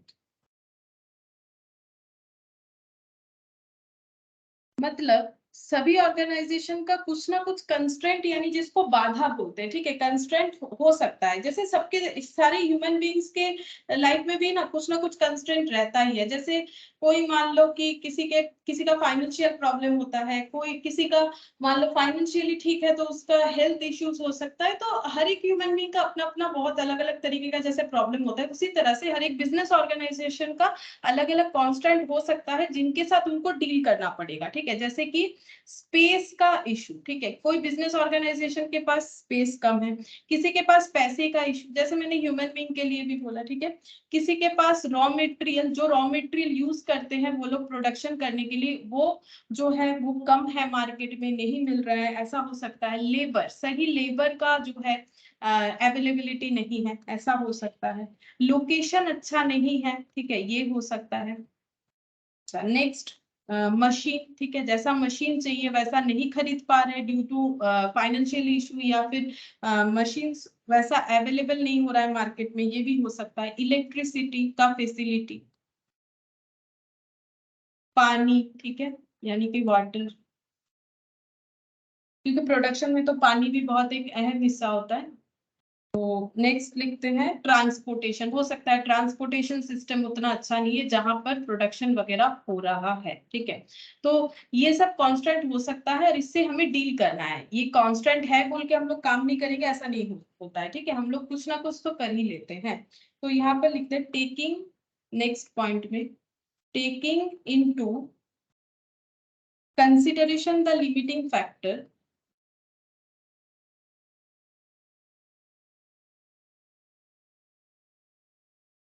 limiting factors or factor. The business organization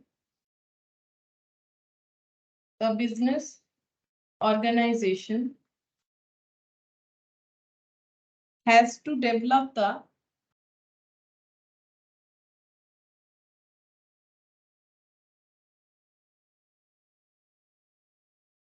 mechanism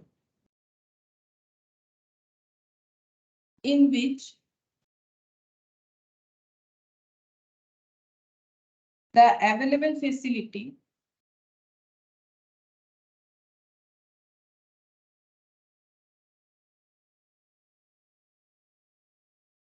are utilized in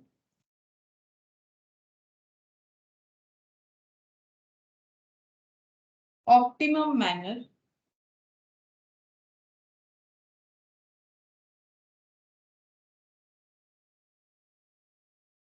so as to obtain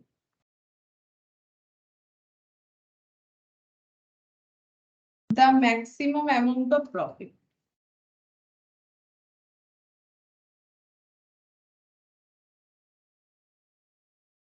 ठीक है, चाहे जितना भी constraint क्यों ना हो, चाहे वो किसी ऑर्गेनाइजेशन का केस देख लो या फिर ह्यूमन बीइंग का, हम लोग को क्या करना है, हमारे पास जो भी अवेलेबिलिटी है उसको ऐसे तरीके से यूज करना है ताकि हम लोग उसी से जो है मैक्सिमम प्रॉफिट अर्न कर पाए। ठीक है, तो ये तुम लोग इकोनॉमिक्स में भी पढ़ते हो, स्कार्सिटी जितना भी क्यों ना हो हमें उसका सही यूटिलाइजेशन करना पड़ेगा। तो वही taking into consideration the limiting factors और factor the business organisation has to develop the mechanism, ऐसा मैकेनिज्म उनको डेवलप करना चाहिए जिसके हेल्प से in which the available facilities जो भी अवेलेबल है utilised in optimum manner, optimum manner मतलब जितने अच्छे तरीके से उसे यूज कर सकते हैं, किसी तरीके का लॉस नहीं होना चाहिए, so as to obtain the maximum amount of profit, ताकि हम लोग मैक्सिमम अमाउंट ऑफ प्रॉफिट जो है अर्न कर पाए। ठीक है, अच्छा अब नेक्स्ट लिखेंगे following are various limiting factors.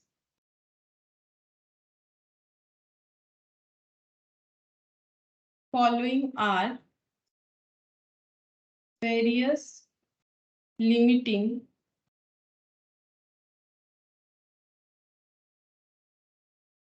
factors and decision making rules. Decision making rules, ठीक है, तो कैसे करके हम लोग लिमिटिंग फैक्टर्स से डिसीजन ले सकते हैं। लिमिटिंग फैक्टर्स तो है लेकिन क्या डिसीजन लेने का तरीका क्या है, तो दो कॉलम करो, एक साइड लिखना है लिमिटिंग फैक्टर और इधर लिखना है हमें decision making rule. Decision making rule, पहले लिखेंगे लेबर आवर। अगर लेबर आवर हमारा लिमिटिंग फैक्टर है, ठीक है, तो डिसीजन लेने के लिए क्या देखना पड़ेगा, हम लोगों को कैलकुलेट करना पड़ेगा कंट्रीब्यूशन पर लेबर आवर, कंट्रीब्यूशन पर लेबर आवर, ये हमें डिसीजन लेने के लिए कंट्रीब्यूशन पर लेबर आवर कैलकुलेट करके देखना पड़ेगा। ठीक है, तो ये क्वेश्चन करने से समझ में आ जाएगा। नेक्स्ट दूसरा लिखो कि मशीन आवर अगर हम लोग का लिमिटिंग फैक्टर है, मतलब मशीन इतना घंटा ही चल सकता है, इससे ज्यादा नहीं, तो हमें क्या चेक करना पड़ेगा, कंट्रीब्यूशन पर मशीन आवर। अच्छा और क्या, अगर हम लोग का लिमिटिंग फैक्टर्स रॉ मटेरियल है, रॉ मटेरियल, रॉ मटेरियल और ब्रैकेट में लिखते हैं क्वांटिटी, मतलब क्वांटिटी जो है वो हम लोग का अगर लिमिटिंग फैक्टर है तो हमें क्या देखना पड़ेगा, contribution per KG of raw material, तब हमें contribution per KG of raw material check करके देखना पड़ेगा। नेक्स्ट लिखते हैं, अगर रॉ मटेरियल जो हमारा कंस्ट्रेंट है वो कॉस्ट है, मतलब फाइनेंशियल प्रॉब्लम हो रहा है, ठीक है, कि हमारा कॉस्ट जो है वो हमारा कंस्ट्रेंट हो जा रहा है कि महंगा हो रहा है या फिर हमारे बजट के हिसाब से नहीं हो रहा है, तब हमें क्या चेक करना चाहिए, कंट्रीब्यूशन पर रूपी of direct raw material, actually ये सब तो डायरेक्ट होता है तो डायरेक्ट भी लिख सकते हो, direct raw material cost. Next लिखेंगे लेबर कॉस्ट, तो कॉस्ट का बात आते ही रुपीस हो जाएगा। ठीक है, अगर लेबर कॉस्ट मतलब लेबर का टोटल पेमेंट हमारा कंस्ट्रेंट हो रहा है तो हमें चेक करना चाहिए कंट्रीब्यूशन पर रूपी ऑफ लेबर कॉस्ट। अगर सैलरी नहीं, सैलरी नहीं, सॉरी, सेल्स, सेल्स क्वांटिटी अगर हो रहा है मतलब यूनिट, तो हम लोग चेक करेंगे कंट्रीब्यूशन पर यूनिट सोल्ड, और अगर सेल्स वैल्यू,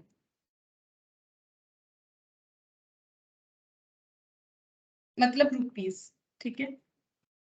तो कंट्रीब्यूशन पर रूपी ऑफ सेल्स और पीवी रेशियो, या फिर हम लोग इस केस में पीवी रेशियो को भी चेक करके देख सकते हैं। तो डिसीजन लेने का तरीका कि कैसे चेक करें, ठीक है, कि जो कांस्टेंट हो रहा है उसका हमें डिसीजन लेने के लिए कि अगर मेरे पास पैसा कम है रॉ मटेरियल खरीदने का या क्वांटिटी अवेलेबल नहीं है मार्केट में, तो क्या डिसीजन लेना चाहिए। अब ये ऐसे नहीं समझ में आएगा, एक क्वेश्चन करो समझ में आएगा, जैसे कि इलस्ट्रेशन 10, ठीक है। ये सब क्वेश्चन देखने में काफी मतलब बड़ा होगा, ये देखो बहुत सारा इंफॉर्मेशन रहता है, लेकिन बहुत ही इजीली हो जाता है, काफी इंटरेस्टिंग भी होता है। देखो यहाँ पर क्या बोल रहा है कि Moon Limited produce product XYZ and has decided to analyse its production mix in respect of this 3 products XYZ।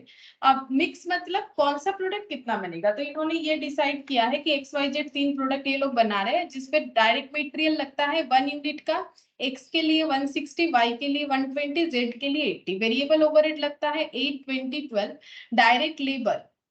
अब 2 डिपार्टमेंट में ये प्रोडक्ट बन रहा है, ठीक है। 3 प्रोडक्ट है, 2 डिपार्टमेंट में बनेगा। डिपार्टमेंट ए में एक्स प्रोडक्ट जो है वो बनने में 6 आवर्स लगता है, वाई प्रोडक्ट 1 यूनिट बनने में 10, देखो लिखा हुआ है आवर्स पर यूनिट, और जेड प्रोडक्ट जो है वो 1 यूनिट बनने में 5 आवर्स लगेगा, ठीक है। और लेबर को कैसे पेमेंट किया जाता है, डिपार्टमेंट ए में जो भी लेबर काम करते हैं उन्हें 1 आवर का 4 रुपीज पे किया जाता है, ठीक है। अच्छा, अब डिपार्टमेंट बी का 1 आवर का 8 रुपीज पेमेंट है लेबर लोगों को, और 1 यूनिट एक्स बनने में बी डिपार्टमेंट को टाइम लगता है 6 आवर्स, 1 यूनिट वाई बनने में बी डिपार्टमेंट, मतलब बेसिकली ये रहा डिपार्टमेंट ए, ये रहा डिपार्टमेंट बी, ठीक है। यहाँ भी XYZ होगा, यहाँ भी XYZ होगा, मतलब डिपार्टमेंट है ना, तो पहले यहाँ बन गया, फिर यहाँ ऐसे सीक्वेंस में होगा कुछ ना कुछ।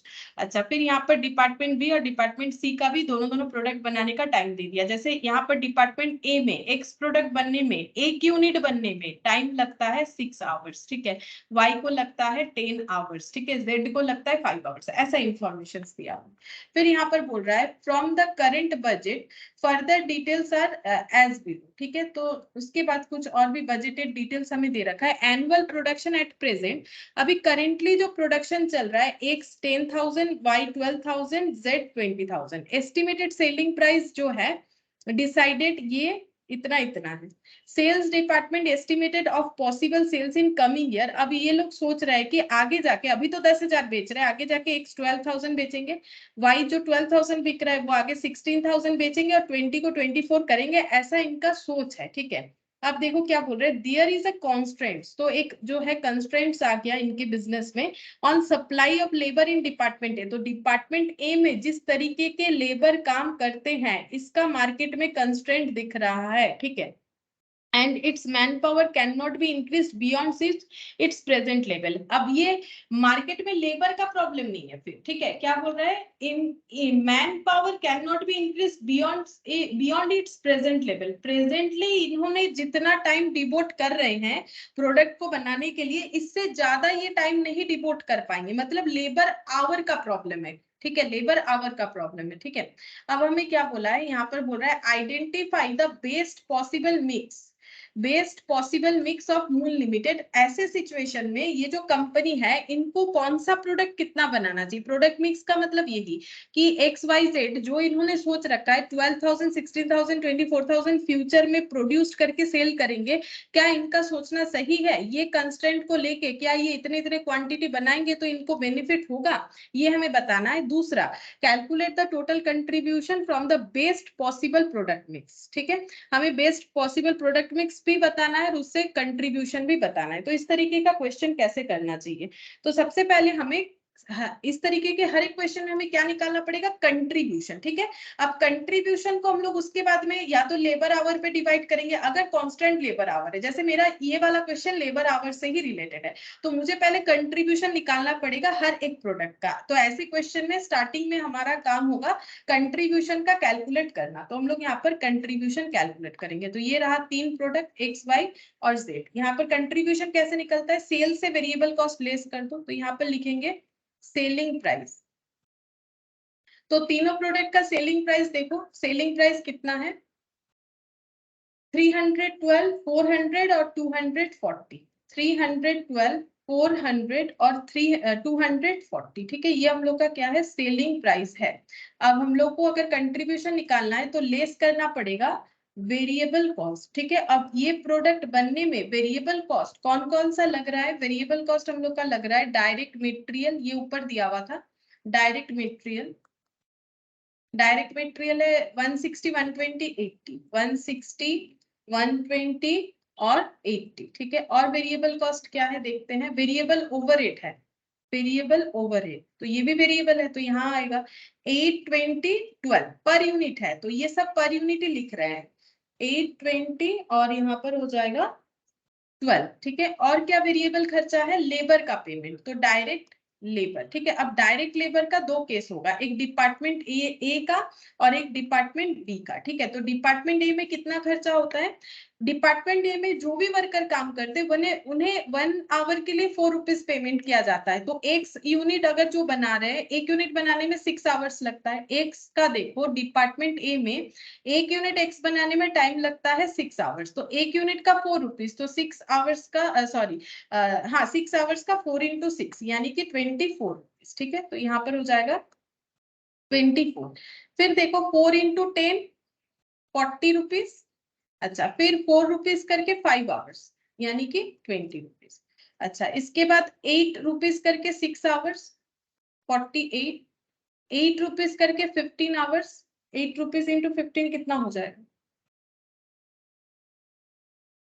120। अच्छा और 8 रुपीज करके 11 आवर्स मतलब 88, ठीक है। ये हम लोग का वेरिएबल कॉस्ट बन गया। अब वेरिएबल कॉस्ट को लेस कर देते हैं तो हमें मिलेगा कंट्रीब्यूशन पर यूनिट, ठीक है, सब पर यूनिट ही निकल रहा है, कंट्रीब्यूशन निकाल लेते हैं। तो पहले देखो 312 माइनस 160 माइनस 8 माइनस 24 माइनस 48, तो पहला कंट्रीब्यूशन निकल के आ रहा है 72 और ये आ रहा है 400 माइनस 120 माइनस 20 माइनस 40 और माइनस 120, तो ये हो गया 100, ठीक है। अच्छा 240 माइनस ये हो गया 8 और 2 100 और यहाँ पर 112 माइनस 88, अच्छा तो ये हो गया 40, ये कंट्रीब्यूशन निकल के आ गया, कंट्रीब्यूशन पर यूनिट। अब हमें क्या निकालना है, हमें देखना है कि कंस्ट्रेंट हमारा क्या था, कंस्ट्रेंट हमारा था सिर्फ डिपार्टमेंट ए का लेबर, ठीक है। यहाँ पर supply of labour in department A, ठीक है। तो डिपार्टमेंट ए का जो लेबर का आवर्स है वो हमारा कंस्ट्रेंट है, तो यहाँ पर पहले लिखते हैं hours in department A. Department A में एक यूनिट एक्स बनने में कितना टाइम देना पड़ता है 6 और यहाँ पर 10 और 5, ठीक है। तो ये ऐसे लाइन लगा देते 6 10 और 5, ये क्या निकल के आ गया, ये आवर्स निकल के आ गया कि एक यूनिट एक्स बनाने में 6 आवर्स लगता है क्योंकि टाइम हमारा कंस्ट्रेंट है। तो देखो हमें क्या निकालना पड़ेगा, हर एक कंट्रीब्यूशन को उसके कंस्ट्रेंट के हिसाब से डिवाइड करना पड़ेगा। तो क्योंकि लेबर आवर कंस्ट्रेंट है तो कंट्रीब्यूशन पर लेबर आवर निकालना पड़ेगा, यहाँ पर नेक्स्ट लाइन में वही निकालेंगे कंट्रीब्यूशन पर आवर, ठीक है। तो एक्स डिपार्टमेंट एक्स वाई और जेड, एक्स डिपार्टमेंट नहीं एक्स प्रोडक्ट, ठीक है, एक्स प्रोडक्ट का कंट्रीब्यूशन है 72, ठीक है, एक यूनिट का, और एक यूनिट एक्स बनाने में 6 आवर्स लगता है, तो कंट्रीब्यूशन पर आवर कितना हो जाएगा 72 डिवाइडेड बाई 6, ठीक है। तो ये हो गया 12, ठीक है। ये क्या है, ये रुपीज है, ये क्या है आवर है, तो कंट्रीब्यूशन पर आवर मतलब एक घंटे का कंट्रीब्यूशन 12 रुपए। अच्छा यहाँ पर 100/10, 100/10, तो ये हो गया हम लोग का 10, ठीक है। अच्छा इसके बाद 40/5, 40/5, तो ये हो गया हम लोग का 8, ठीक है। अब हमें ये देखना है कि कंट्रीब्यूशन पर आवर जो आया इसको हमें रैंक देना पड़ेगा, ठीक है। रैंक मतलब सबसे ज्यादा जो कंट्रीब्यूशन देगा वही प्रोडक्ट हमें सबसे ज्यादा बनाना चाहिए। प्रोडक्ट मिक्स बोल रहा है ना कि हम लोग कैसे बनाए, वैसे तो इन्होंने अपना मिक्स सोच रखा है 12,000 16,000 24,000, बट सही है कि गलत वो तो देखना पड़ेगा ना। तो यहाँ पर यहाँ पर देखो हम लोग को रैंक देना पड़ेगा, तो सबसे ज्यादा कंट्रीब्यूशन कौन से वाले प्रोडक्ट का है? सबसे ज्यादा कंट्रीब्यूशन तो ये वाला है, तो ये रैंक 1, मतलब पहला प्रायोरिटी रहेगा कि इसको प्रोडक्ट प्रोड्यूस करें। उसके बाद अगर आवर्स बचेगा तो प्रोडक्ट 2 ये हो जाएगा, क्योंकि इसका 10 है और इसका 3। अब ये देखो, ये मैंने सीक्वेंस पे नहीं लिखा, ऐसा आया है तो ऐसा लिख दिया मैंने, 12 रैंक 1 और ये उससे कम है तो ये सेकेंड और ये थर्ड, ठीक है, ये रैंक बना दिया। अब हमें ये चेक करना है कि हमारे पास आवर कितना है और हम लोग इसको कैसे प्रोडक्ट को बनाने में यूज कर सकते हैं। तो ये देखो एग्जिस्टिंग आवर, हम लोग के पास अभी आवर्स अवेलेबल कितना है? तो करेंटली हम लोग प्रोड्यूस करते हैं 10,000 यूनिट एक्स, ठीक है।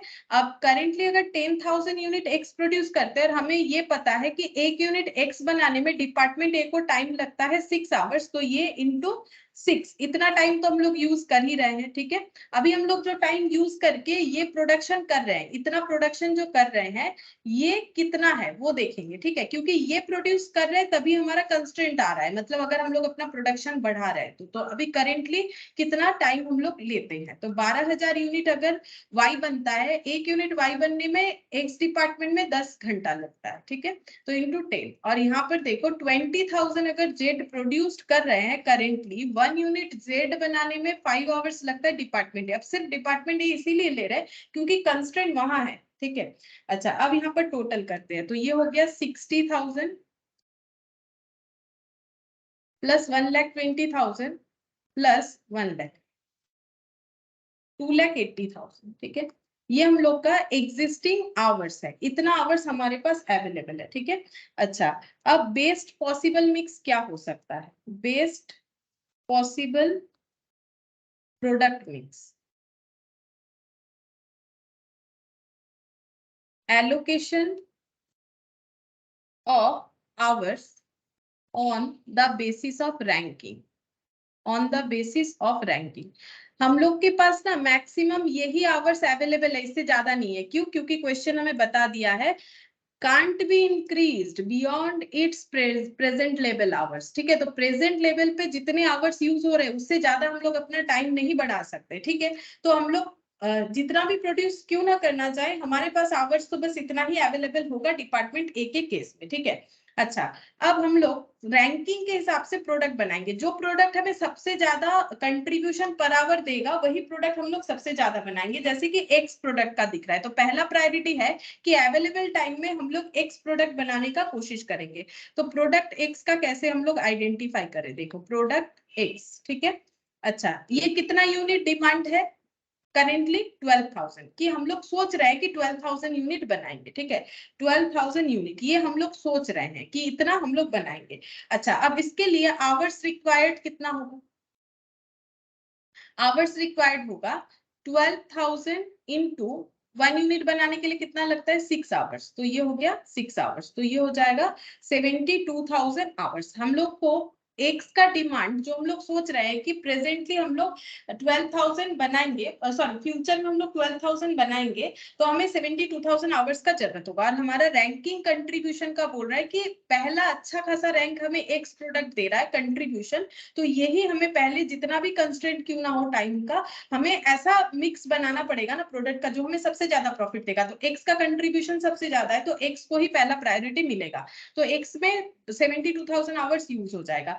देयरफॉर यहाँ पर लिखेंगे balance hour available, balance hour available, balance कितना टाइम बचेगा? तो हम लोग के पास टोटल टाइम है 2,80,000, इससे ज्यादा टाइम हम लोग नहीं ले सकते हैं, ठीक है। और 72,000 आवर्स हम लोग यूज कर लेंगे एक्स प्रोडक्ट को बनाने के लिए, ठीक है। तो हमारे पास टाइम जितना बच रहा है वो कितना है? वो है 2,08,000।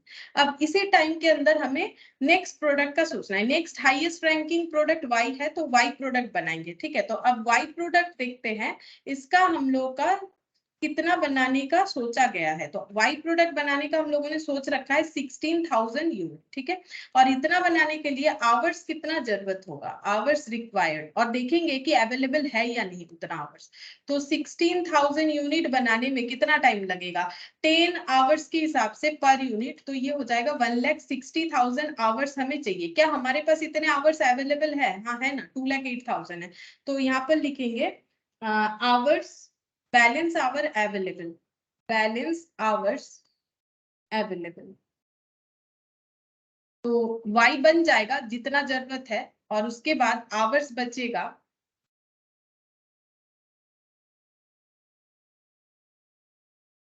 1,92,000। ठीक है, आवर्स बचेगा 1,92,000, माइनस करके लिख देते हैं। ठीक है, अब इसी आवर्स के अंदर हमें z बनाना है। ठीक है, अब z प्रोडक्ट का देखो, z प्रोडक्ट का मैम इधर 16, मेरा तो 1,60,000 हो गया ना, 1,60,000 है। तो 48,000। अच्छा,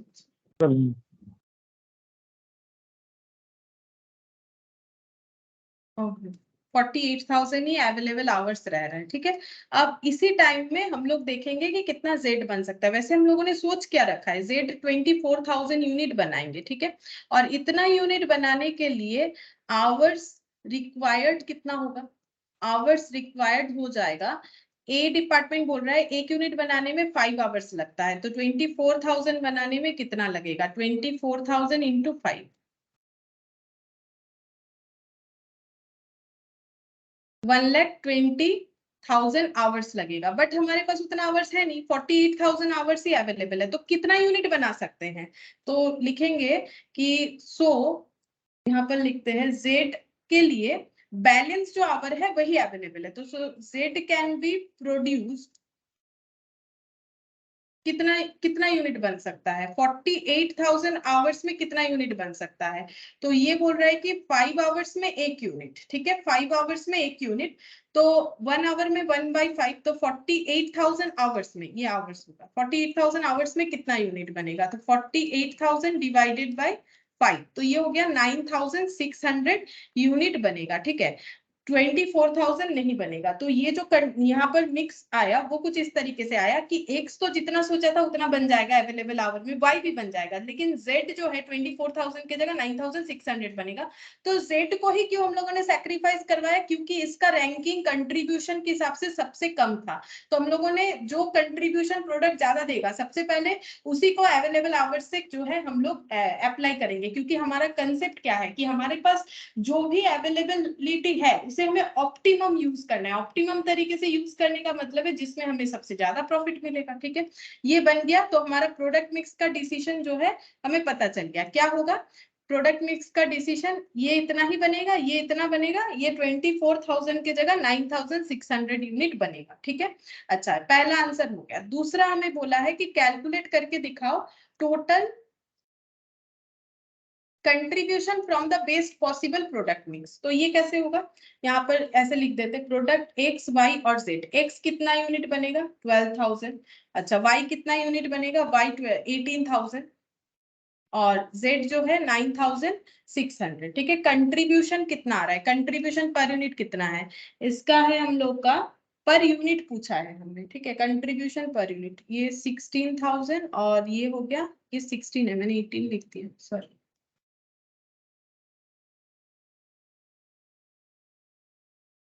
ये 16,000 यहाँ पर लिखेंगे। प्रोडक्ट ये हो गया, यूनिट्स जितना बन सकता है पॉसिबल प्रोडक्ट मिक्स के हिसाब से, कंट्रीब्यूशन पर यूनिट। ठीक है, और यहाँ पर टोटल हम लोग को क्या कैलकुलेट करने के लिए बोला है, total contribution from the best possible product mix. तो कंट्रीब्यूशन पर यूनिट इनका कितना कितना था, प्रोडक्ट का पर यूनिट का 70 to 140। ठीक है,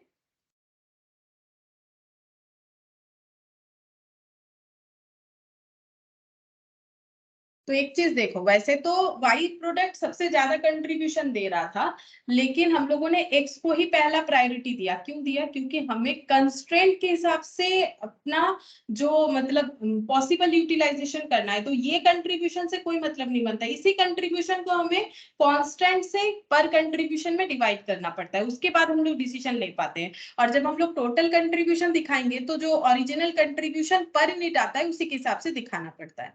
तो यहाँ पर हो जाएगा 12,000 इंटू 72, तो ये हो गया हम लोग का 15 लाख, नहीं 8,64,000, ये हो जाएगा 1,60,000, ये कुछ 16 लाख आ रहा है, 16 लाख। अच्छा, ये बन जाएगा 96 इंटू 4, 384 और 384 और यहाँ पर 1600 प्लस 864 2848 और फिर 30 28,48,000 ये हम लोग का क्या बन गया टोटल ऑफ कंट्रीब्यूशन। ठीक है, तो जो पॉसिबल बेस्ट प्रोडक्ट मिक्स है उससे हमारा टोटल कंट्रीब्यूशन ये बनेगा। ठीक है, तो डिसीजन कैसे लेना है, डिसीजन लेने के टाइम हमें कंट्रीब्यूशन हमेशा निकालना है, लेकिन कंस्ट्रेंट के हिसाब से कंट्रीब्यूशन को फिर इसमें चेंज करना है। फिर उसका अवेलेबिलिटी के हिसाब से हम लोग देखेंगे, जैसे ये आवर्स था, मटेरियल का क्वांटिटी हो सकता है, मटेरियल का रुपीस हो सकता है, कुछ भी हो सकता है। ठीक है, तो इस हिसाब से अभी बाकी क्वेश्चंस ना हमें जितने भी मिलेंगे वो ऐसे ही मिलेंगे। ठीक है, कंस्ट्रेंट देख के डिसीजन लेना है, तो ये काफी आसान है, इसमें ना कोई फॉर्मूला है उस तरीके का बहुत सारा याद रखो, ऐसा कोई भी बात नहीं है। ठीक है, तो ऐसा सेम क्वेश्चन 11 इसके बाद बाकी सभी ऐसा सेम ही क्वेश्चन है। तो नेक्स्ट तुम लोग इसको होमवर्क में ट्राई करके देख सकते हो। ठीक है, और बाकी हम लोग नेक्स्ट क्लास में करेंगे। ठीक है, फिर आज इतना ही करते हैं।